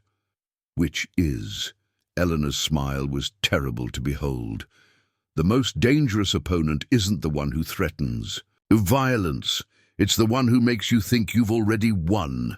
She could see Tommy now, tied to a post outside the mine entrance. The boy was bruised but defiant, his young face set in lines of determination that made her heart ache. He'd tried to fight them, clearly, just as she would have at his age. Diego, she said softly, whatever happens up there, remember your part. When you see the signal, I'll be ready, he promised. Just like my father was for you before. Eleanor mounted up, adjusting the crimson scarf at her throat. The sun had climbed higher, turning the desert into a furnace that matched the cold fire in her heart. Behind her, she knew Sarah would have the surgery ready. Parker's men would be in position, and the town would be preparing its own surprises. The Morrisons thought they were springing a trap. They didn't understand that every move since Tommy's capture had been orchestrated, every reaction predicted and planned for. They were about to learn why the Crimson Queen's legend had endured long after she supposedly died, and why crossing her was still the most dangerous mistake anyone could make in the territories. One last thing, she told Diego. If I don't make it back, tell Sarah and the others. Tell them the widow Thompson wasn't entirely an act. These past 10 years, serving others instead of commanding them, they taught me something worth dying for. With that, she rode toward the mine, her black duster flowing behind her like dark wings. The Queen was going to her execution, just as the Morrisons planned. But the widow Thompson was riding to protect her people, and in that combination lay a power that no amount of guns or outlaws could match. Chaos erupted as Morrison's men realized their carefully planned trap had become a killing ground. Eleanor's horse, trained for just such moments, pivoted smoothly as she fired, presenting the smallest possible target while giving her the maximum. Field of fire! Now, Diego, she called out, and more explosions rocked the mine entrance. Not enough to collapse it. She'd been very specific about that, but enough to send men diving for cover that didn't exist. Tommy was already running, making for the position they'd planned. Eleanor covered his retreat with mechanical precision, each shot finding its mark. She'd always been a remarkable shot, but 10 years of peace hadn't dulled her skills. If anything, the stakes had sharpened them. "Kill her!" Victor screamed, clutching his bleeding hand. $1,000 to the man who brings me her head. But his men were already discovering the next part of her trap. The ground around the mine entrance, apparently solid, suddenly gave way beneath their feet, the result of Diego's careful work with those mining charges. Not enough to kill, but more than enough to create confusion and fear. "Remember this feeling," Eleanor called out as she smoothly reloaded. "Remember what it's like to face someone who plans 3 steps ahead, who knows your weaknesses because she taught you everything you know." A bullet whined past her ear, one of the few men steady enough to take actual aim. She returned fire without seeming to look, and the shooter fell with a cry of pain. That was Cooper. She identified the fallen man. Good shot, but he always tensed his shoulder before firing. I told him to fix that weakness 15 years ago. He never listened. More explosions rocked the area, the signal for Parker's men to begin their attack from the south. The Morrisons found themselves caught in a crossfire with the Queen's deadly accuracy from the front and the town's defenders pressing from behind. But Eleanor wasn't finished. This wasn't just about winning a gunfight. It was about teaching a lesson that would echo across the territories. She wanted witnesses to spread the word. The Crimson Queen might have retired, but she was far from helpless. 10 years ago, she called out between shots, "You broke faith with me, broke our code, thought you could hide from the consequences." Another shot, another cry of pain. But I never stopped watching, never stopped planning. Every man who rode with you in Galveston has paid his debt, except you three brothers. Randall Morrison, always the smartest of the brothers, began backing away. "Victor, this ain't worth it. She's not just shooting to kill, she's making examples." He was right. Eleanor's shots were precisely placed. Painful, but not immediately. Fatal. She wanted them to live with their wounds, just as she'd lived with the memories of Galveston. "The Queen was feared because she never broke her word," she continued, her voice carrying over the gunfire. "When she promised protection, it meant something. When she threatened punishment, that meant something too." More of Morrison's men were throwing down their weapons now, realizing they were caught in something far bigger than a simple revenge plot. They'd come expecting to help kill a legend. Instead, they were becoming part of her legend's next chapter. Tommy had reached safety with Diego, who was keeping Morrison's remaining men pinned down with well-placed shots. Parker's forces were steadily advancing, using the confusion to maximum advantage. Everything was proceeding exactly as Eleanor had planned. But Victor Morrison, maddened by pain and humiliation, wasn't finished. With his good hand, he drew a second gun and charged straight at her, screaming incoherently. Eleanor watched him come, with almost pitying calm. This, too, she had expected. Some men simply couldn't accept defeat. They had to be broken completely before they would stop. Her next shot took him in the leg, dropping him to the dust. The final bullet in her gun she saved, watching him crawl toward her with hatred in his eyes. "You want to know the real story of Galveston?" she asked softly, though her voice carried to every ear. "Why did the Queen really disappear? It wasn't just about the children who died. It was about learning that some victories come at too high a price." She dismounted smoothly, standing over her fallen enemy. Victor glared up at her with snake's eyes, still trying to raise his gun. "I could kill you," she continued conversationally. "Should kill you by the old laws, but then I'd be what you always thought I was, just another killer, and I've learned to be something more." With lightning speed, she kicked his gun away and stepped back. "You'll live, Victor. Live to face justice in a court of law. Live to tell others what happens when they mistake kindness for weakness. Live to remember that the Queen's real power was never in her guns. It was in knowing which battles were worth fighting and which victories were worth winning." The silence that followed was deafening. Around them, the shooting had largely stopped, as Morrison's remaining men surrendered to Parker's forces. But Eleanor kept her guard up. She'd survived this long by never assuming a fight was truly over until every threat was neutralized. "Mrs. Thompson," Tommy's voice carried from his position of safety. "Behind you." She spun just as Theo Morrison, the youngest brother who'd been quietly crawling through the chaos, launched himself at her with a knife. Her response was pure instinct, a fluid movement that seemed almost dance-like in its deadly grace. The knife went flying as she used his own momentum against him, sending him sprawling in the dust. "Ah, Theo," she said softly, not even breathing hard, "still leading with your left shoulder, another lesson you never learned." The young man looked up at her with a mixture of fear and awe. How did you know I was there?" "Your brother. Victor was watching over my shoulder, trying not to give you away.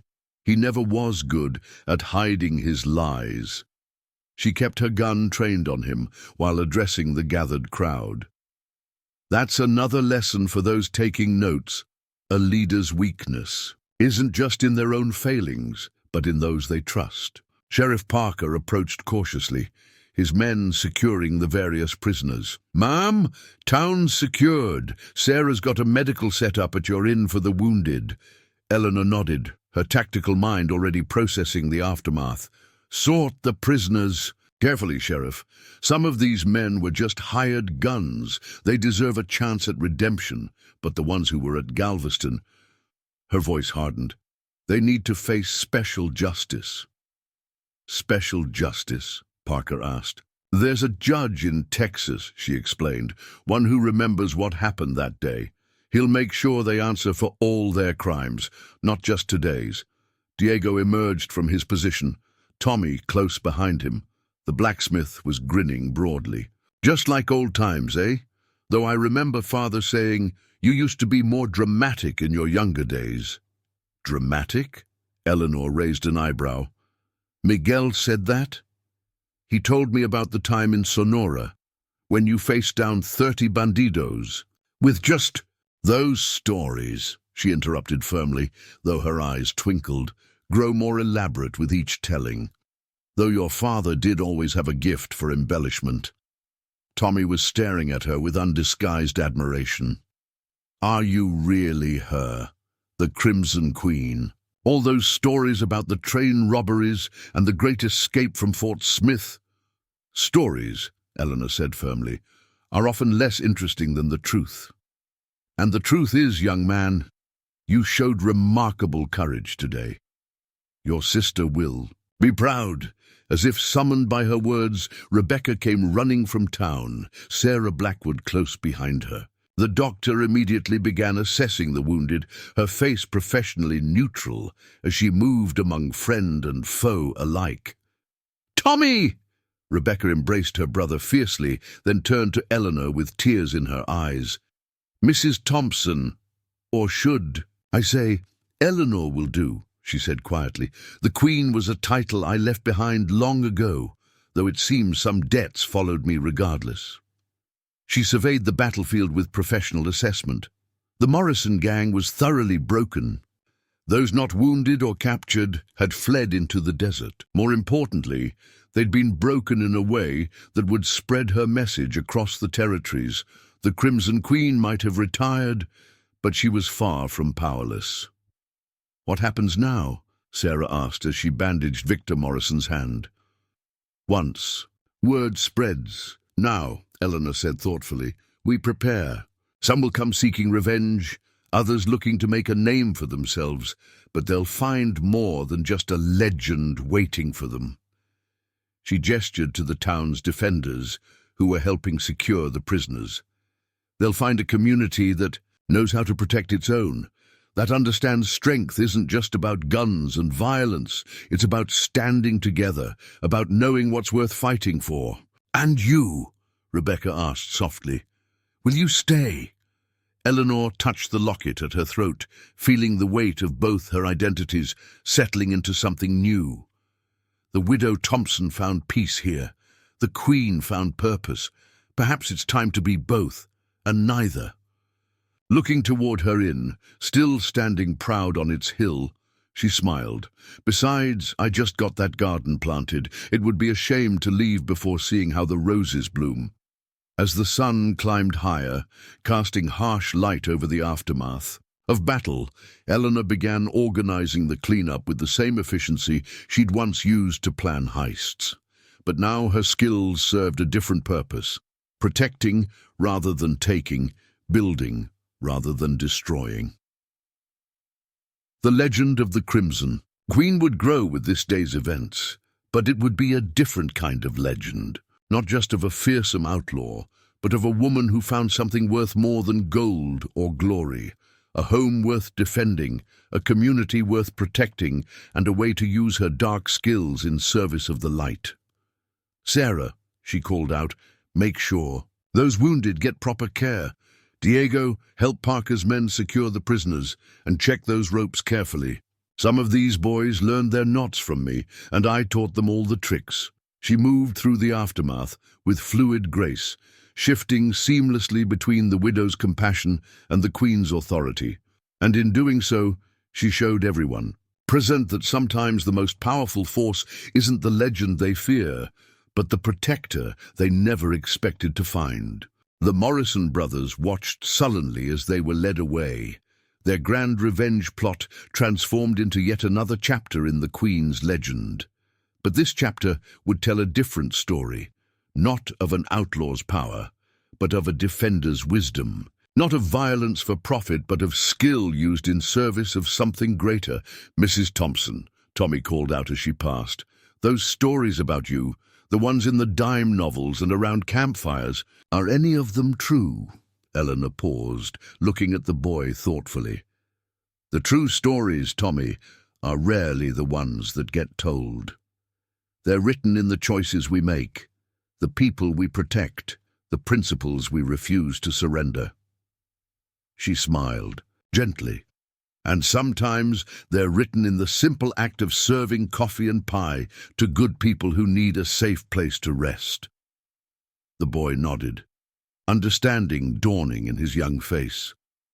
He'd sought excitement in tales of the legendary Queen, only to find something more valuable in the quiet strength of the widow Thompson. It was a lesson Eleanor herself had taken years to learn, that true power often lies not in the legend, but in the reality of who we choose to become.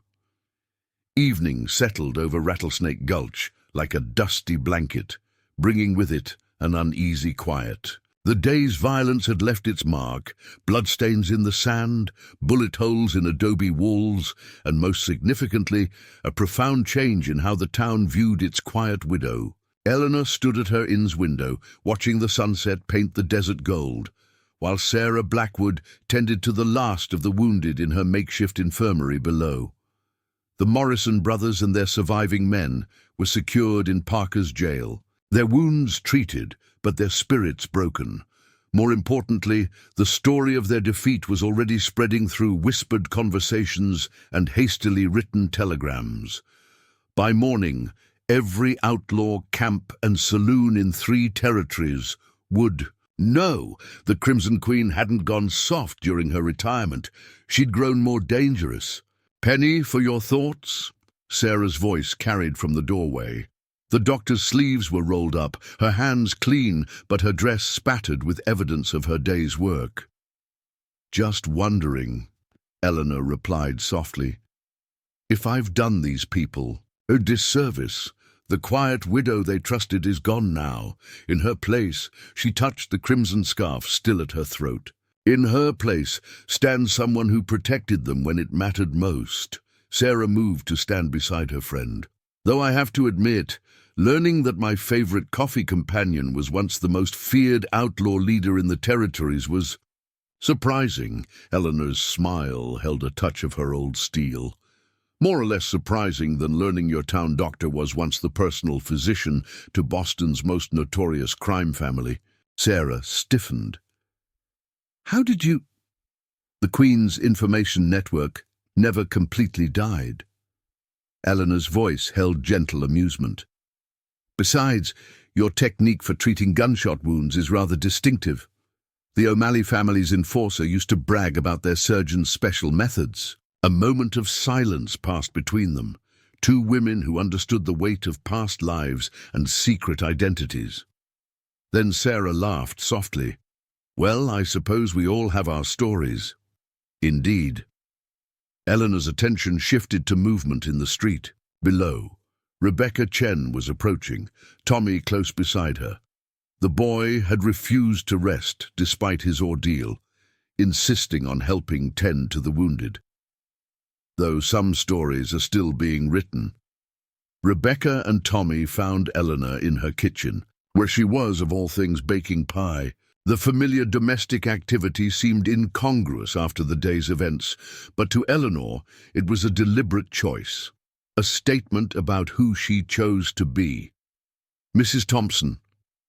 Tommy's voice carried equal parts awe and uncertainty. We wanted to thank you, and to ask if the stories are true." Eleanor continued rolling dough with practiced efficiency. "Some are, some aren't. The truth, as usual, lies somewhere in between." The wanted posters, Rebecca said quietly. The bounties. Are they still active? Yes. Eleanor's hands never paused in their work. Though most think the Queen died in that Galveston fire, it would take someone very brave or very foolish to try collecting now. She studied them thoughtfully, noting how Tommy unconsciously positioned himself between her and his sister. Even after she'd saved him, some instincts ran deep. Good. That kind of caution would serve him well. What happens now? Rebecca asked. Will you leave, now that people know? That depends. Eleanor began crimping the pie's edge with methodical precision. On whether having a reformed outlaw as a neighbor troubles you, on whether the town can accept that the widow Thompson and the Crimson Queen are the same woman, on whether... She was interrupted by the arrival of Sheriff Parker and Marcus Webb. The lawman looked uncomfortable but determined. The livery owner just looked amused. Ma'am, Parker began formally, the town council's been meeting, discussing the situation. Eleanor continued with her pie, though her fingers tensed slightly on the rolling pin. She'd known this moment would come, when the law would have to decide how to handle having a legendary outlaw in their midst. And, her voice remained perfectly calm, and they've decided, Marcus cut in, grinning, that having the Crimson Queen running our local inn is about the best protection this town could ask for. Though some folks are a bit put out that you never shared your famous apple pie recipe. With the church social, the tension broke as laughter filled the kitchen. Evan Parker managed a smile. Thing is, he continued more seriously, what happened today? It showed us something. Showed us that sometimes the line between right and wrong isn't as clear as we'd like. That sometimes the best protector is someone who understands both sides of that line. Eleanor set down her rolling pin, studying them all with those penetrating eyes that had once commanded the most disciplined gang in the territories. You understand what this means? Others will come. Some seeking revenge, some looking to make a name for themselves. The peace you've known. Peace without strength is just waiting for trouble, Tommy interrupted, then blushed at his boldness. That's what you taught me today. That being able to defend what matters isn't the same as being violent. Out of the mouths of babes, Sarah murmured. But Eleanor was struck by the wisdom in the boy's words. Wasn't that exactly what she'd learned over these past 10 years? That true strength lay not in the ability to take, but in the choice to protect. There's something else, Parker added. That judge you mentioned, the one in Texas, he telegraphed back, says he's been waiting 10 years to close the book on Galveston, says with your testimony, the Morrison brothers will face justice for all their crimes, Eleanor finished softly, not just for today's foolishness, but for the children they killed, for Miguel Martinez and all the others. She moved to her window, watching the last light fade from the sky. The desert wind carried the scent of sage and gun smoke, a combination that stirred memories of her outlaw days. But now, those memories felt different, not a burden to be hidden, but a tool to be used in service of something better. Very well, she said finally. But if I'm staying, we do this properly. The town needs real defense, not just against outlaws, but against the kind of corruption that turns good places bad. Tommy, you want to learn? I'll teach you, not just shooting, but how to think, how to plan, how to protect what matters without losing yourself. The boy's face lit up, but Eleanor wasn't finished. Rebecca, those supply networks you've built, they can be used for more than just goods.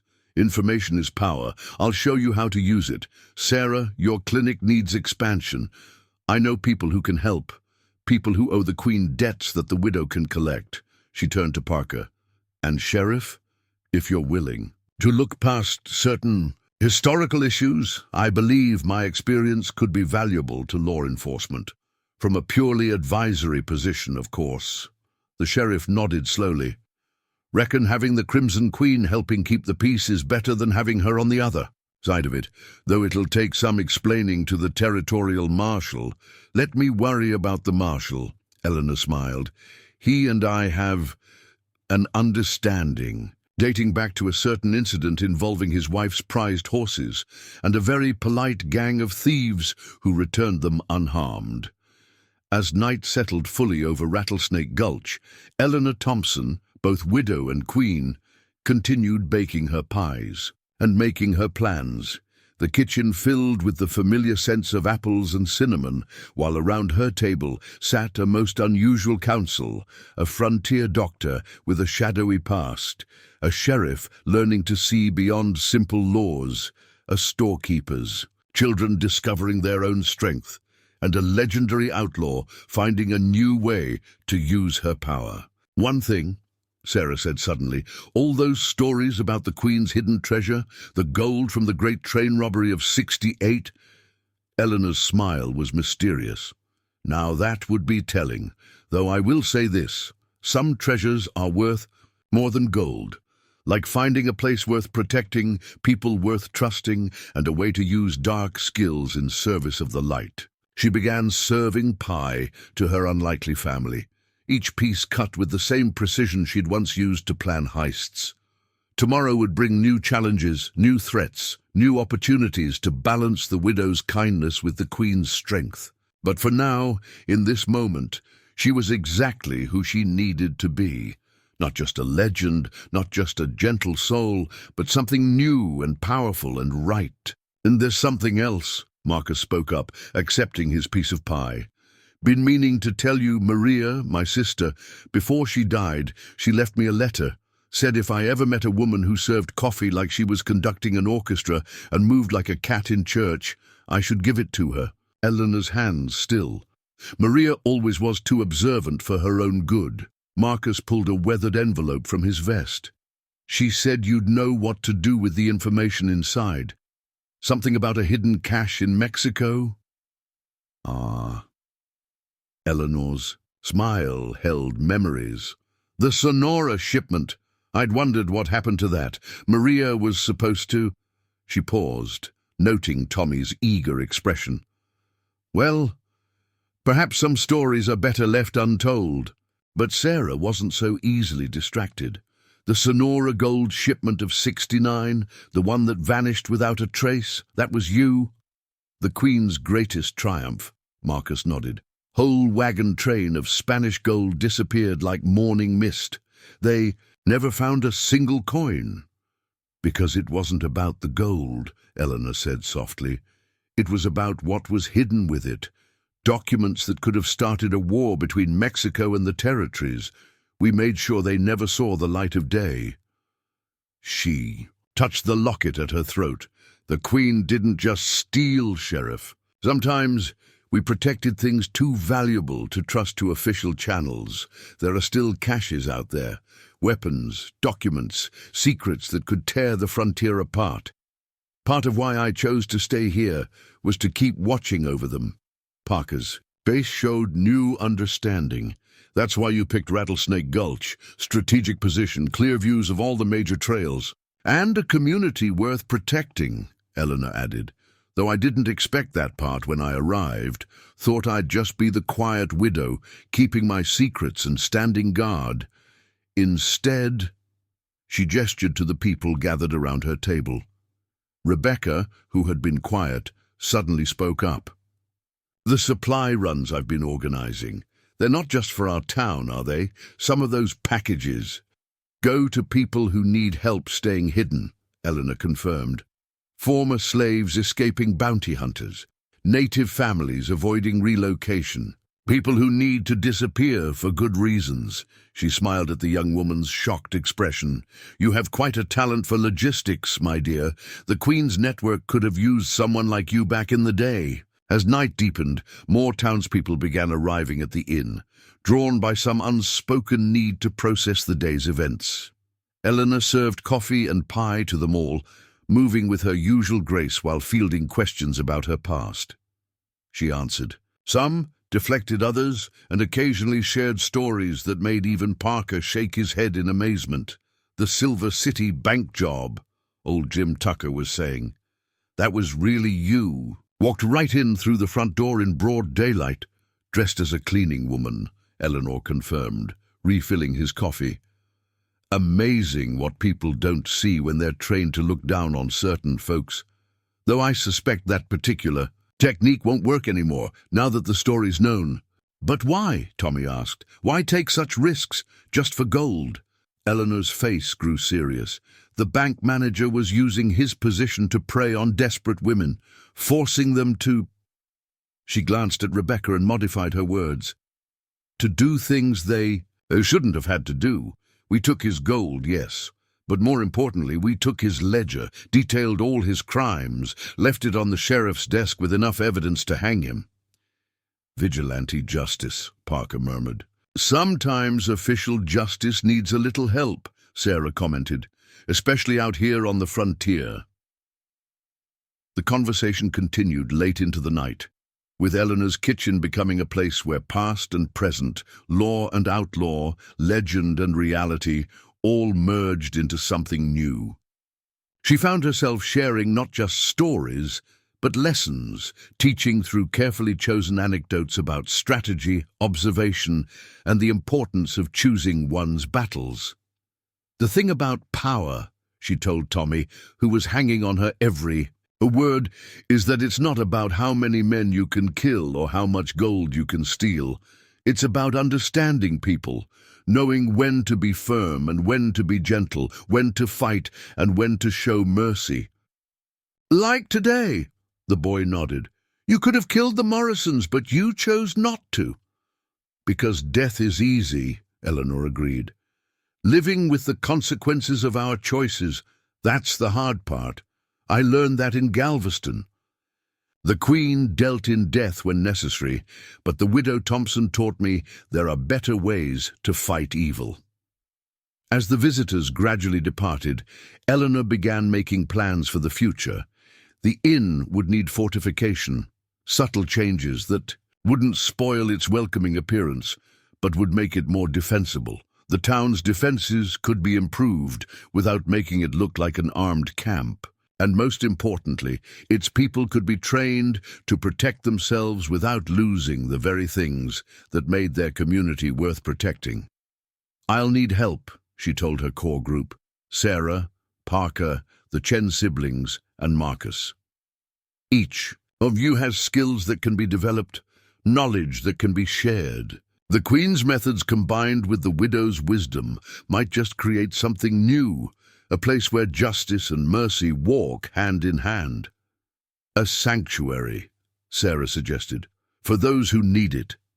And a trap, Parker added with a grin, for those who'd threaten it.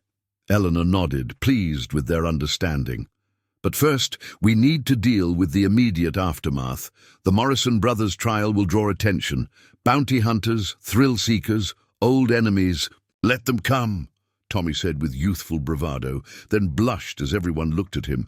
I mean, we'll be ready, won't we?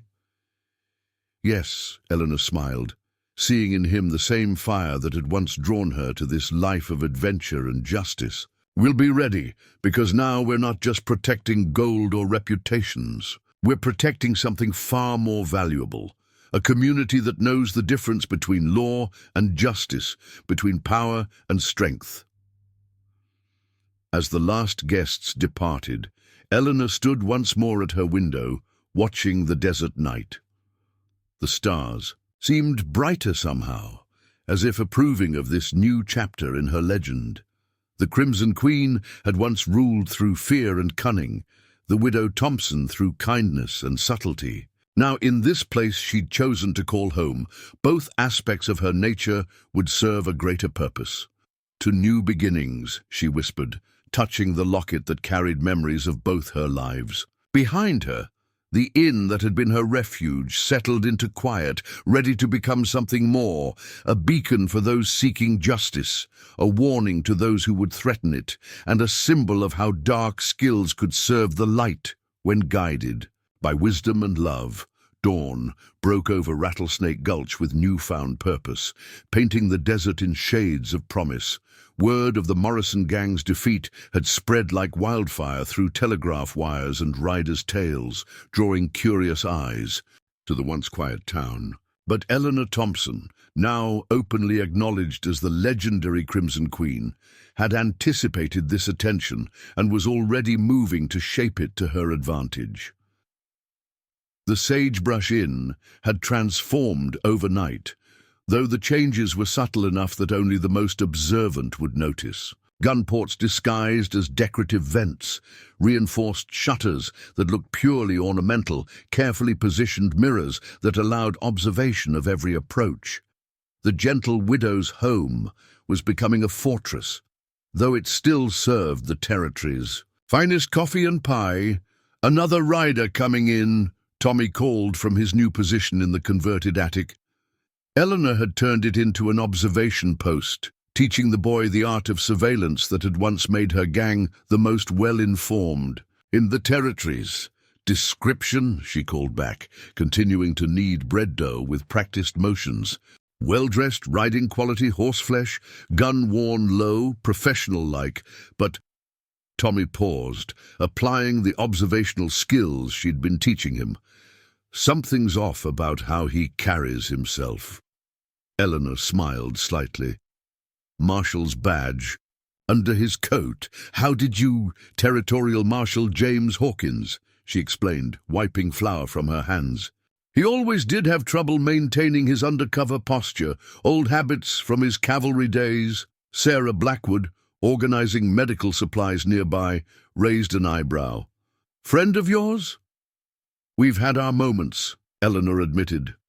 "Though the last time we met, I was wearing a very convincing disguise as a traveling nun, and he was trying to convince me to help trap a notorious outlaw queen." She moved to the window, watching the marshal approach. James Hawkins was indeed trying to look inconspicuous and failing miserably. 10 years hadn't changed his military bearing or the way his hand stayed too close to his gun. "Tommy," she called up, "get word to Parker, then find Rebecca. She'll know who needs to make themselves scarce for a while." The boy hurried to comply, understanding the implications. Some of the town's residents had histories they'd rather not explain to a marshal, even one coming to pay respects to the newly revealed queen. "Should I be concerned?" Sarah asked quietly. Eleanor shook her head. "James is a good man in his way. Too honest for his own good sometimes. He's here to understand rather than arrest, though he'll probably feel obligated to make some show of official disapproval." As if on cue, Marshal Hawkins reined up outside the inn. Eleanor noted with approval how Tommy had already cleared the street, ensuring there would be no innocent bystanders if things went wrong. The boy was learning quickly. "Coffee, Marshal?" she called out before he could dismount. "Or should I say, Brother James of the Holy Order?" Hawkins stiffened, then let out a reluctant laugh. "Should have known you'd remember that particular. Embarrassment, Your Majesty. The habit suited you," she replied dryly, though the fake beard was a bit much. "Come in, we have matters to discuss, and my coffee's better than anything you've had since that cafe in New Orleans. The one where you left me handcuffed to a chair while you walked out with the governor's private papers." "The very same." She gestured to him inside, "though in my defense those papers proved certain officials were taking bribes from slave traders. Sometimes justice wears unexpected faces, James." The marshal entered cautiously, taking in the subtle changes to the inn with professional assessment. Eleanor saw approval in his eyes. He'd always appreciated competence, even in his adversaries. "Quite an operation you're setting up here," he observed, accepting a cup of coffee. "Strategic position, clear lines of sight, multiple escape routes, almost like you're expecting trouble." "Trouble tends to find me," Eleanor replied calmly. "As you well know. The question is, are you here to add to it, or to understand why a notorious outlaw queen chose to become a small town's protector?" Hawkins sipped his coffee, his eyes widening slightly at the quality. Bit of both, if I'm honest. The territory's buzzing with news of your reappearance. Got politicians worried about what secrets might come to light, gang leaders nervous about their old allegiances, and every young gunslinger thinking they can make a name by challenging the Queen. And what do you think, old friend? He studied her thoughtfully. I think you've found something worth protecting, something that matters more than gold or glory. The question is, can you protect it without becoming what you once were? Eleanor's smile was complex. That's the real question, isn't it? The Queen ruled through fear and strength, the widow Thompson through kindness and trust. Now I need to be something new, something that combines the best of both. She led him to the window, showing him the town beginning its day. Market. Stalls opening, children playing, life continuing despite the previous day's violence. But now there was a new awareness in how people moved, a quiet confidence in how they carried themselves. Look there, she pointed. Rebecca Chen teaching her suppliers how to pass messages through routine deliveries. Diego Martinez modifying tools to serve as weapons while still performing their daily tasks. Even Tommy learning to watch and think before acting. They're adapting, becoming stronger without losing what makes them good. You're training them, Hawkins realized, not just in defense, but in your methods. The best parts, Eleanor corrected. The parts about protecting what matters, about using your brain before bullets, about understanding that true strength isn't in how many you can kill, but in how many you can save. She turned to face him fully. So, Marshal, what's it to be? Are you here to try arresting me, to warn me, or to understand that sometimes the law needs help from unexpected quarters? Hawkins set down his coffee cup with deliberate care. Truth is, I'm here because things are changing in the territories. Railroads coming, bringing new money, new corruption. Got reports of organized gangs moving in, making alliances with corrupt officials. The old ways of keeping order aren't enough anymore, Eleanor finished for him. You need someone who understands both sides of the law, someone who can fight fire without burning down everything worth saving. The thought had occurred. He smiled slightly. Though I admit finding out the notorious Queen was hiding in plain sight as a respectable widow, that was unexpected. Life is full of surprises. Eleanor poured more coffee. Like discovering a territorial marshal has been quietly helping certain outlaws escape custody, ones who were more victim than criminal. Hawkins stiffened. How did you... I told you, James. My information network never completely died. Just like your conscience never completely surrendered to the badge. Their conversation was interrupted by the arrival of Sheriff Parker, who entered with the careful precision of a man unsure of his welcome in a delicate situation. Marshal, Parker nodded. Mrs. Thompson. Thought you should know. Riders coming. In from the south, looks like some of Morrison's old allies, probably hoping to capitalize on the situation. Eleanor's smile was predatory. Right on schedule. Tommy already spotted them. The boy's voice carried from above. 6 riders, heavily armed, 2 wearing Mexican cavalry uniforms, probably deserters. The Cortez brothers, Eleanor mused. They always lacked subtlety. James, care to see how we handle things now? The marshal watched with professional interest as Eleanor's new system sprang into action. Rebecca Chen's network of market women began quietly clearing the streets. Diego Martinez and his apprentices took up seemingly casual positions that provided excellent firing angles, and through it all, Eleanor continued serving coffee as if discussing nothing more important than the weather. Notice, she told Hawkins. Quietly, no panic, no obvious preparations. The town appears peaceful, open, but every approach is covered, every potential threat accounted for. Just like in the old days, but now protecting rather than ambushing. Using your powers for good, he asked dryly. Using experience, she corrected. The Queen knew how outlaws think, how they plan. The widow learned how communities survive. Together, she gestured to the smoothly operating defense system. Together, they create something new. The Cortez brothers and their men rode into what appeared to be a sleepy town, going about its business. Only the most observant would notice the subtle positioning of casual observers, the carefully arranged wagons that could provide cover, the way every apparent civilian kept aware of their surroundings. "Impressive," Hawkins admitted. "You've turned the whole town into one of your old traps." "No," Eleanor said softly. "I've helped them learn to protect themselves. There's a difference." She raised her voice slightly. "Tommy, signal Sarah. Tell her to prepare for visitors, but not to worry. I don't think we'll need her medical skills today." The Cortez brothers reined up outside the inn, their faces showing confusion at the peaceful scene. They'd clearly expected to find a town in chaos after yesterday's violence. "Gentlemen," Eleanor called out, stepping onto her porch. "Coffee's hot if you're interested, though I should warn you, the price has gone up for those who ride with criminal intent." Manuel Cortez, the elder brother, stiffened in his saddle. "You know us?" "Of course." Eleanor's smile was gentle, but her eyes were steel. "Just as I know why you're here, what you hope to achieve, and exactly how many men you have waiting in the rocks to the south. Though I should mention, those men have already been invited to a rather interesting discussion with Sheriff Parker and Marshal Hawkins."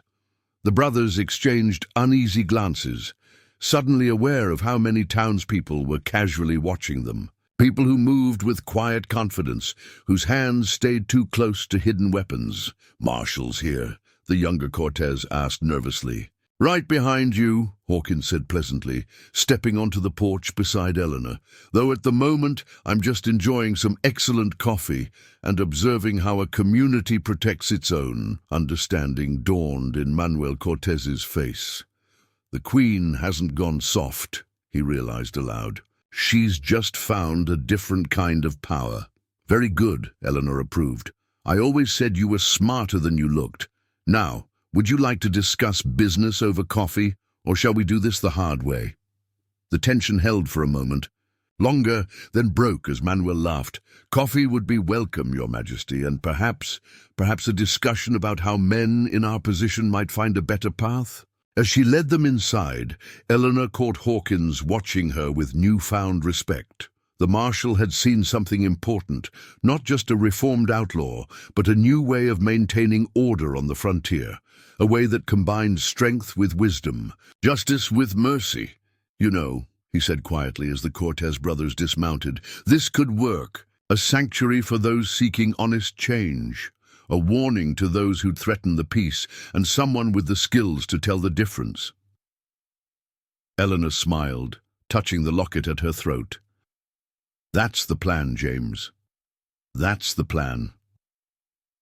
The sun climbed higher over Rattlesnake Gulch, illuminating a town that had found its strength not in guns or violence, but in the wisdom of a woman who had learned to be both legend and protector. The Queen's shadow still fell across the territories, but now it fell as a shield rather than a threat, offering hope to those who sought redemption and warning to those who would threaten the peace she had helped build. 3 months after the Morrison gang's defeat, Rattlesnake Gulch had changed in ways both subtle and profound. The Sagebrush Inn stood as it always had, offering rest and refreshment to weary travelers, but now it served another purpose, a beacon for those seeking second chances, and a warning to those who would threaten the peace of the territories.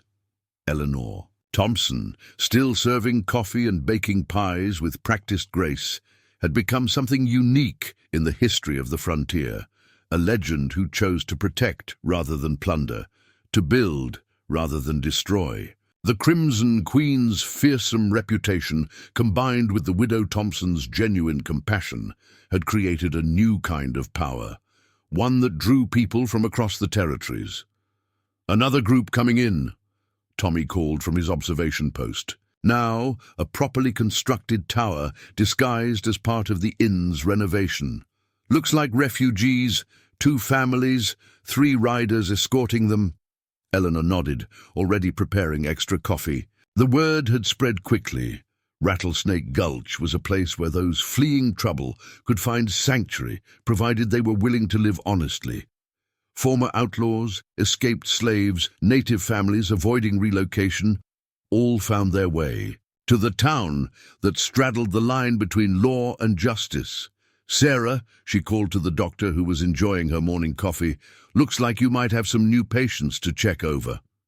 "Already prepared," Sarah replied, having learned to trust Eleanor's network of informants that kept them advised of approaching travelers. Rebecca's setting up the old Cooper place for them, assuming they check out. The system they'd developed was both simple and effective. Every newcomer was carefully vetted, their stories verified through Eleanor's extensive contacts. Those truly seeking a fresh start were welcomed and helped to establish themselves. Those with darker motives usually found themselves facing the combined wisdom of the Queen's experience and the town's newfound strength. Marshal Hawkins, who had become a regular visitor, watched the process with professional appreciation. "Never, and thought I'd see the day," he mused, accepting a fresh cup of coffee. The territory's most wanted outlaw, running a sanctuary for reformed criminals. Reformed being the key word, Eleanor reminded him, through her eyes twinkled. "As you well know, having sent several our way yourself." The marshal had indeed begun quietly directing certain cases to Rattlesnake Gulch. Young outlaws, more misguided than evil, women fleeing abusive situations, good people who'd made bad choices. He understood, as Eleanor did, that true justice sometimes required more than just law. The Morrison brothers' trial had concluded a month earlier, with Judge Harrison, the same judge who remembered Galveston, ensuring they would never again threaten innocent lives. But more importantly, their defeat had sent a message across the territories. The Crimson Queen now protected something more valuable than gold, and her methods had only grown more effective with time. "Mrs. Thompson," Rebecca burst in, her face flushed with excitement. "The telegram just came through. They've approved it." Eleanor smiled, already knowing what news the young woman brought. They'd been waiting for confirmation that the territorial governor had accepted their unique proposal. "So it's official?" Sarah asked, leaning forward with interest. "Rattlesnake Gulch is now officially recognized as a rehabilitation settlement," Rebecca confirmed, brandishing the telegram, "with special dispensation to handle certain cases differently than regular law enforcement." It was the culmination of careful negotiation between Eleanor, Marshal Hawkins, and territorial officials who understood the need for new approaches to frontier justice. The town would serve as a halfway point between outlawry and civilization, offering those who genuinely sought redemption a chance to earn it. "Of course," Eleanor added dryly, "the fact that I know enough secrets about certain officials to end several careers might have helped speed the process along. The Queen's old information network, combined with the widow's respectable connections, had proven remarkably effective in persuading powerful people to support their experiment. But the true test had been in the results.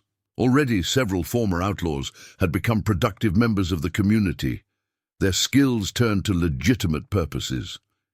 Diego Martinez had expanded his blacksmith operation to include several apprentices, all former riders with various gangs, now learning honest trades.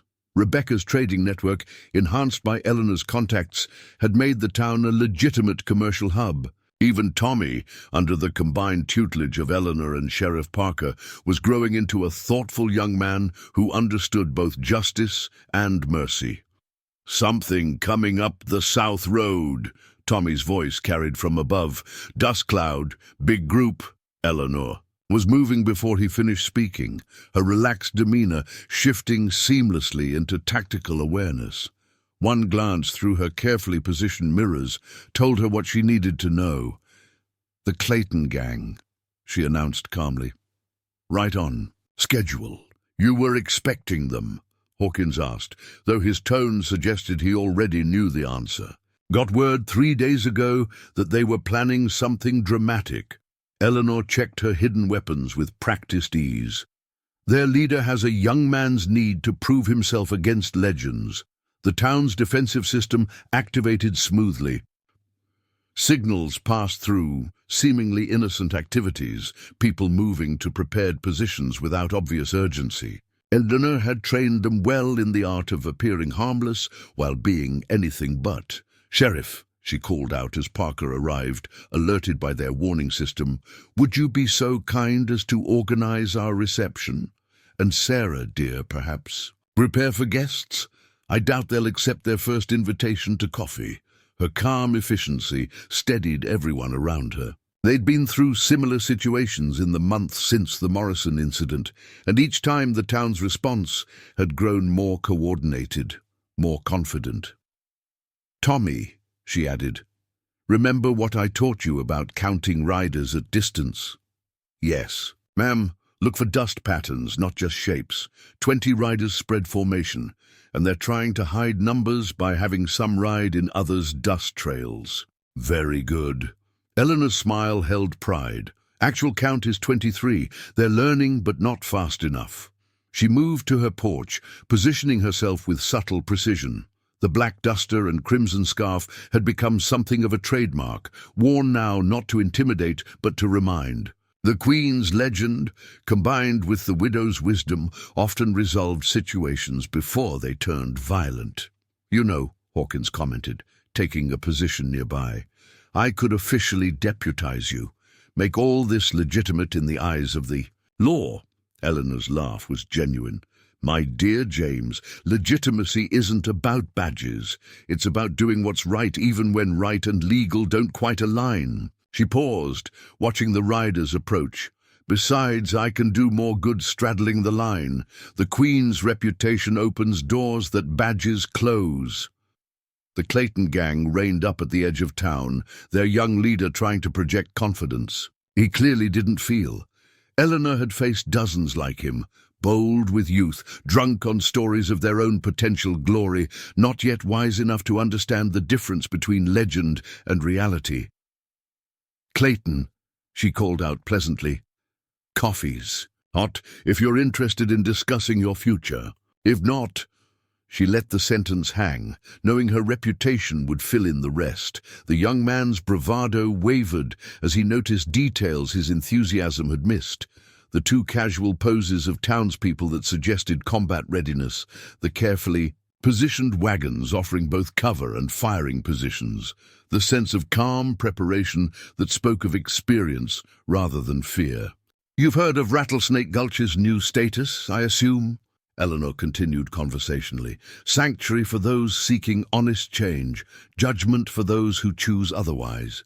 The question is, Mr. Clayton, which have you come seeking?" She could see the moment uncertainty crept into his expression. The stories he'd heard, the reputation he'd hoped to challenge, hadn't prepared him for this version of the Queen, one who offered coffee and redemption in the same breath as implied threats. Clayton's voice cracked slightly.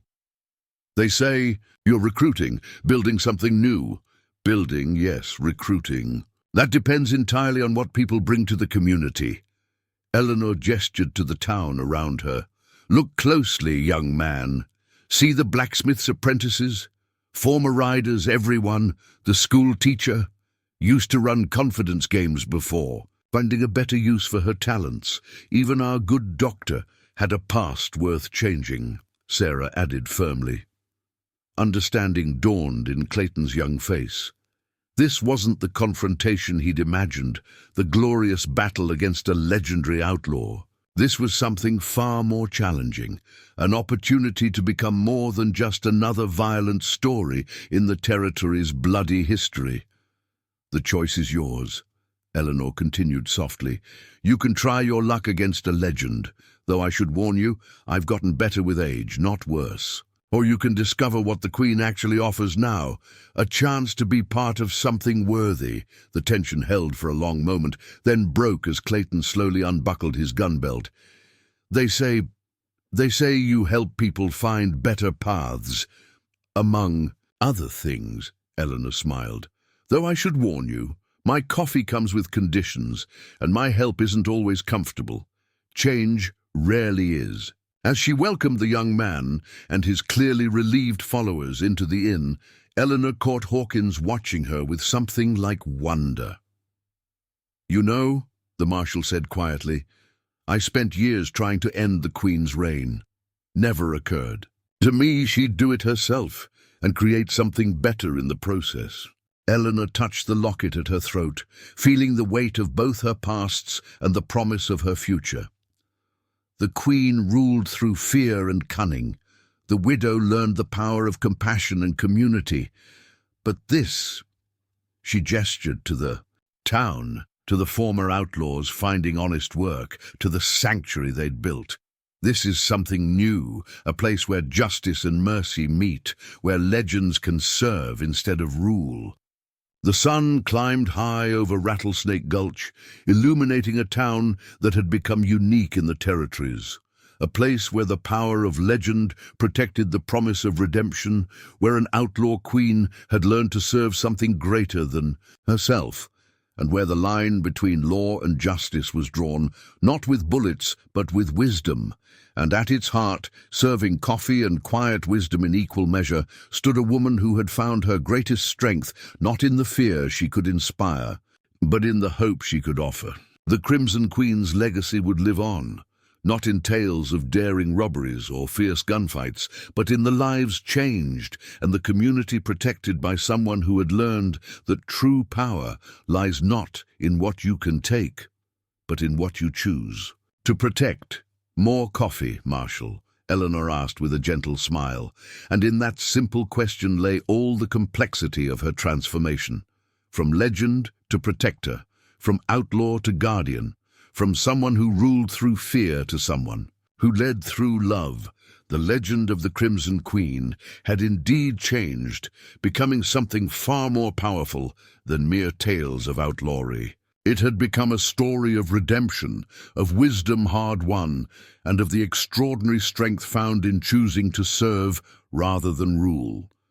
And in Rattlesnake Gulch, that legend lived on, not in whispered fears or dime novel excitement, but in the daily miracle of lives transformed and peace protected by a woman who had learned to be both shadow and light, both legend and healer, both queen and widow, and something greater than either alone could ever be. As evening settled over the town, Eleanor hosted a unique gathering in her kitchen. Around her table sat living proof of what the town had become. Clayton, now shedding his gunfighter pretensions as he learned honest trade under Diego's guidance. Two former Mexican bandits who'd become the town's most reliable freight haulers. A young woman who'd fled an abusive marriage to become Rebecca's assistant and closest friend. "Tell me something," Marshal Hawkins asked, observing the unlikely group. "How many of your old caches are still out there? Hidden gold, documents, secrets?" Eleanor smiled mysteriously. "Enough to ensure certain powerful people continue supporting our endeavor here. Though I've found that the Queen's most valuable treasure wasn't gold or secrets. It was knowing people's true natures, understanding what drives them to change." "Like you did with me," Clayton spoke up. "You knew I wasn't really aiming to shoot my way to fame. I was trying to live up to my father's reputation." "Ah, yes. Samuel Clayton was one of my best lieutenants before he died," Eleanor nodded. "He always hoped you'd find a better path than he did. Would have been proud to see you working honest steel instead of hot lead." Sarah, who'd joined them after finishing her rounds, added her own observation. "That's what makes this place unique. It's not just about second chances, it's about understanding why people need them in the first place." The conversation was interrupted by Tommy's arrival, his face glowing with excitement. "Mrs. Thompson, just got word from our friends in Santa Fe. They're sending another group our way. Families this time, fleeing some trouble with land grabbers." Eleanor nodded thoughtfully. "Rebecca, we'll need to prepare the old Miller place. Diego, Those defensive improvements we discussed for the South Valley might need to be accelerated. She turned to Hawkins. I assume, James, that official law enforcement will be conveniently occupied elsewhere when these families pass through. The marshal raised his coffee cup in acknowledgement. Strange thing about patrols, they can be so unpredictable, especially when certain papers suggesting official corruption happen to surface at convenient times. The system they developed was elegant in its complexity.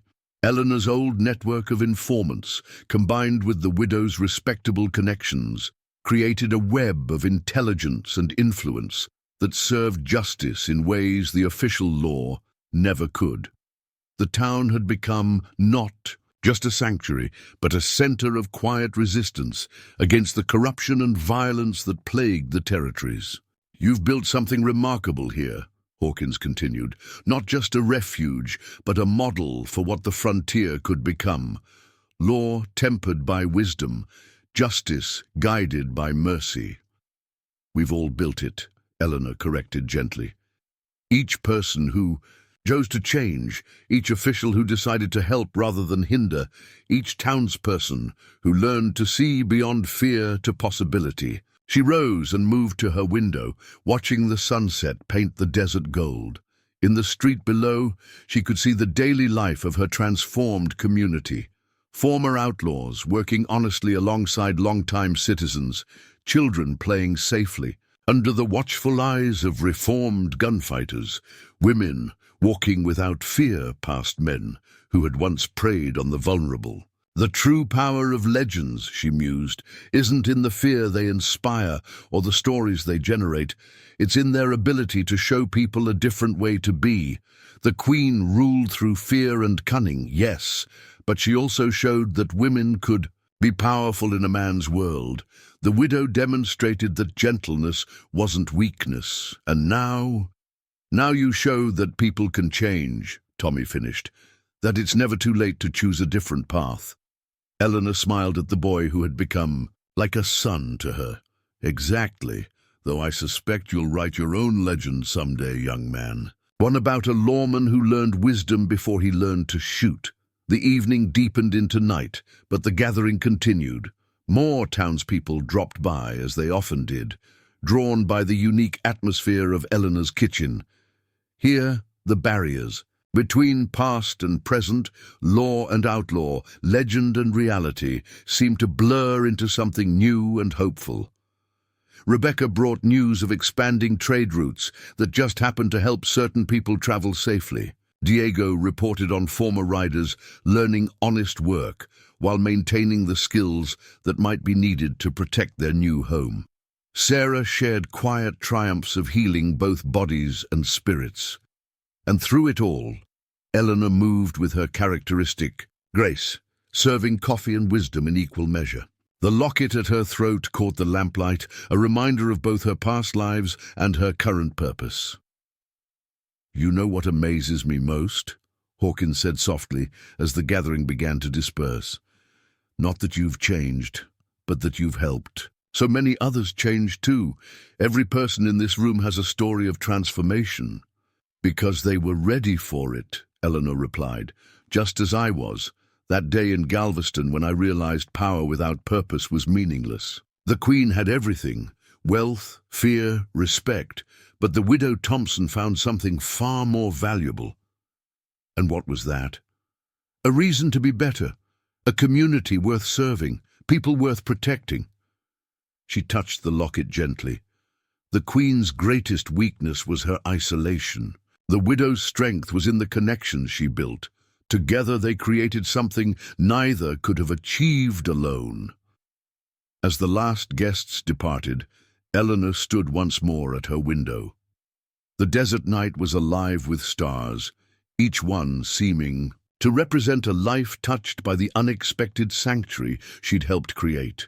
Tomorrow would bring new challenges, more people seeking refuge, more threats to be faced, more opportunities to prove that change was possible. But she was ready. The Queen's strategic brilliance and the widow's compassionate wisdom had merged into something unique, a force for transformation in a land desperate for change. Rattlesnake Gulch had become more than just a town. It was a beacon of hope in the territories, a place where legends served rather than ruled, where justice and mercy walked hand in hand. And at its heart stood a woman who had learned the greatest truth of all, that true power lies not in the ability to take life, but in the choice to protect it. The Crimson Queen's legend would live on, not in tales of violence and fear, but in stories of redemption and hope, of lives transformed and peace preserved by someone who had learned to be both shadow and light, both legend and healer, both queen and widow, and something far greater than either alone could ever be. The desert wind carried the scent of sage and promise, and Eleanor Thompson, once the most feared outlaw in the territories, now its most unusual guardian, smiled. Into the darkness, the Queen's reign had ended, but her greatest legacy was just beginning, written not in blood and gold, but in lives changed and hope restored, one cup of coffee and one transformed soul at a time. Up next, you've got two more standout stories right on your screen.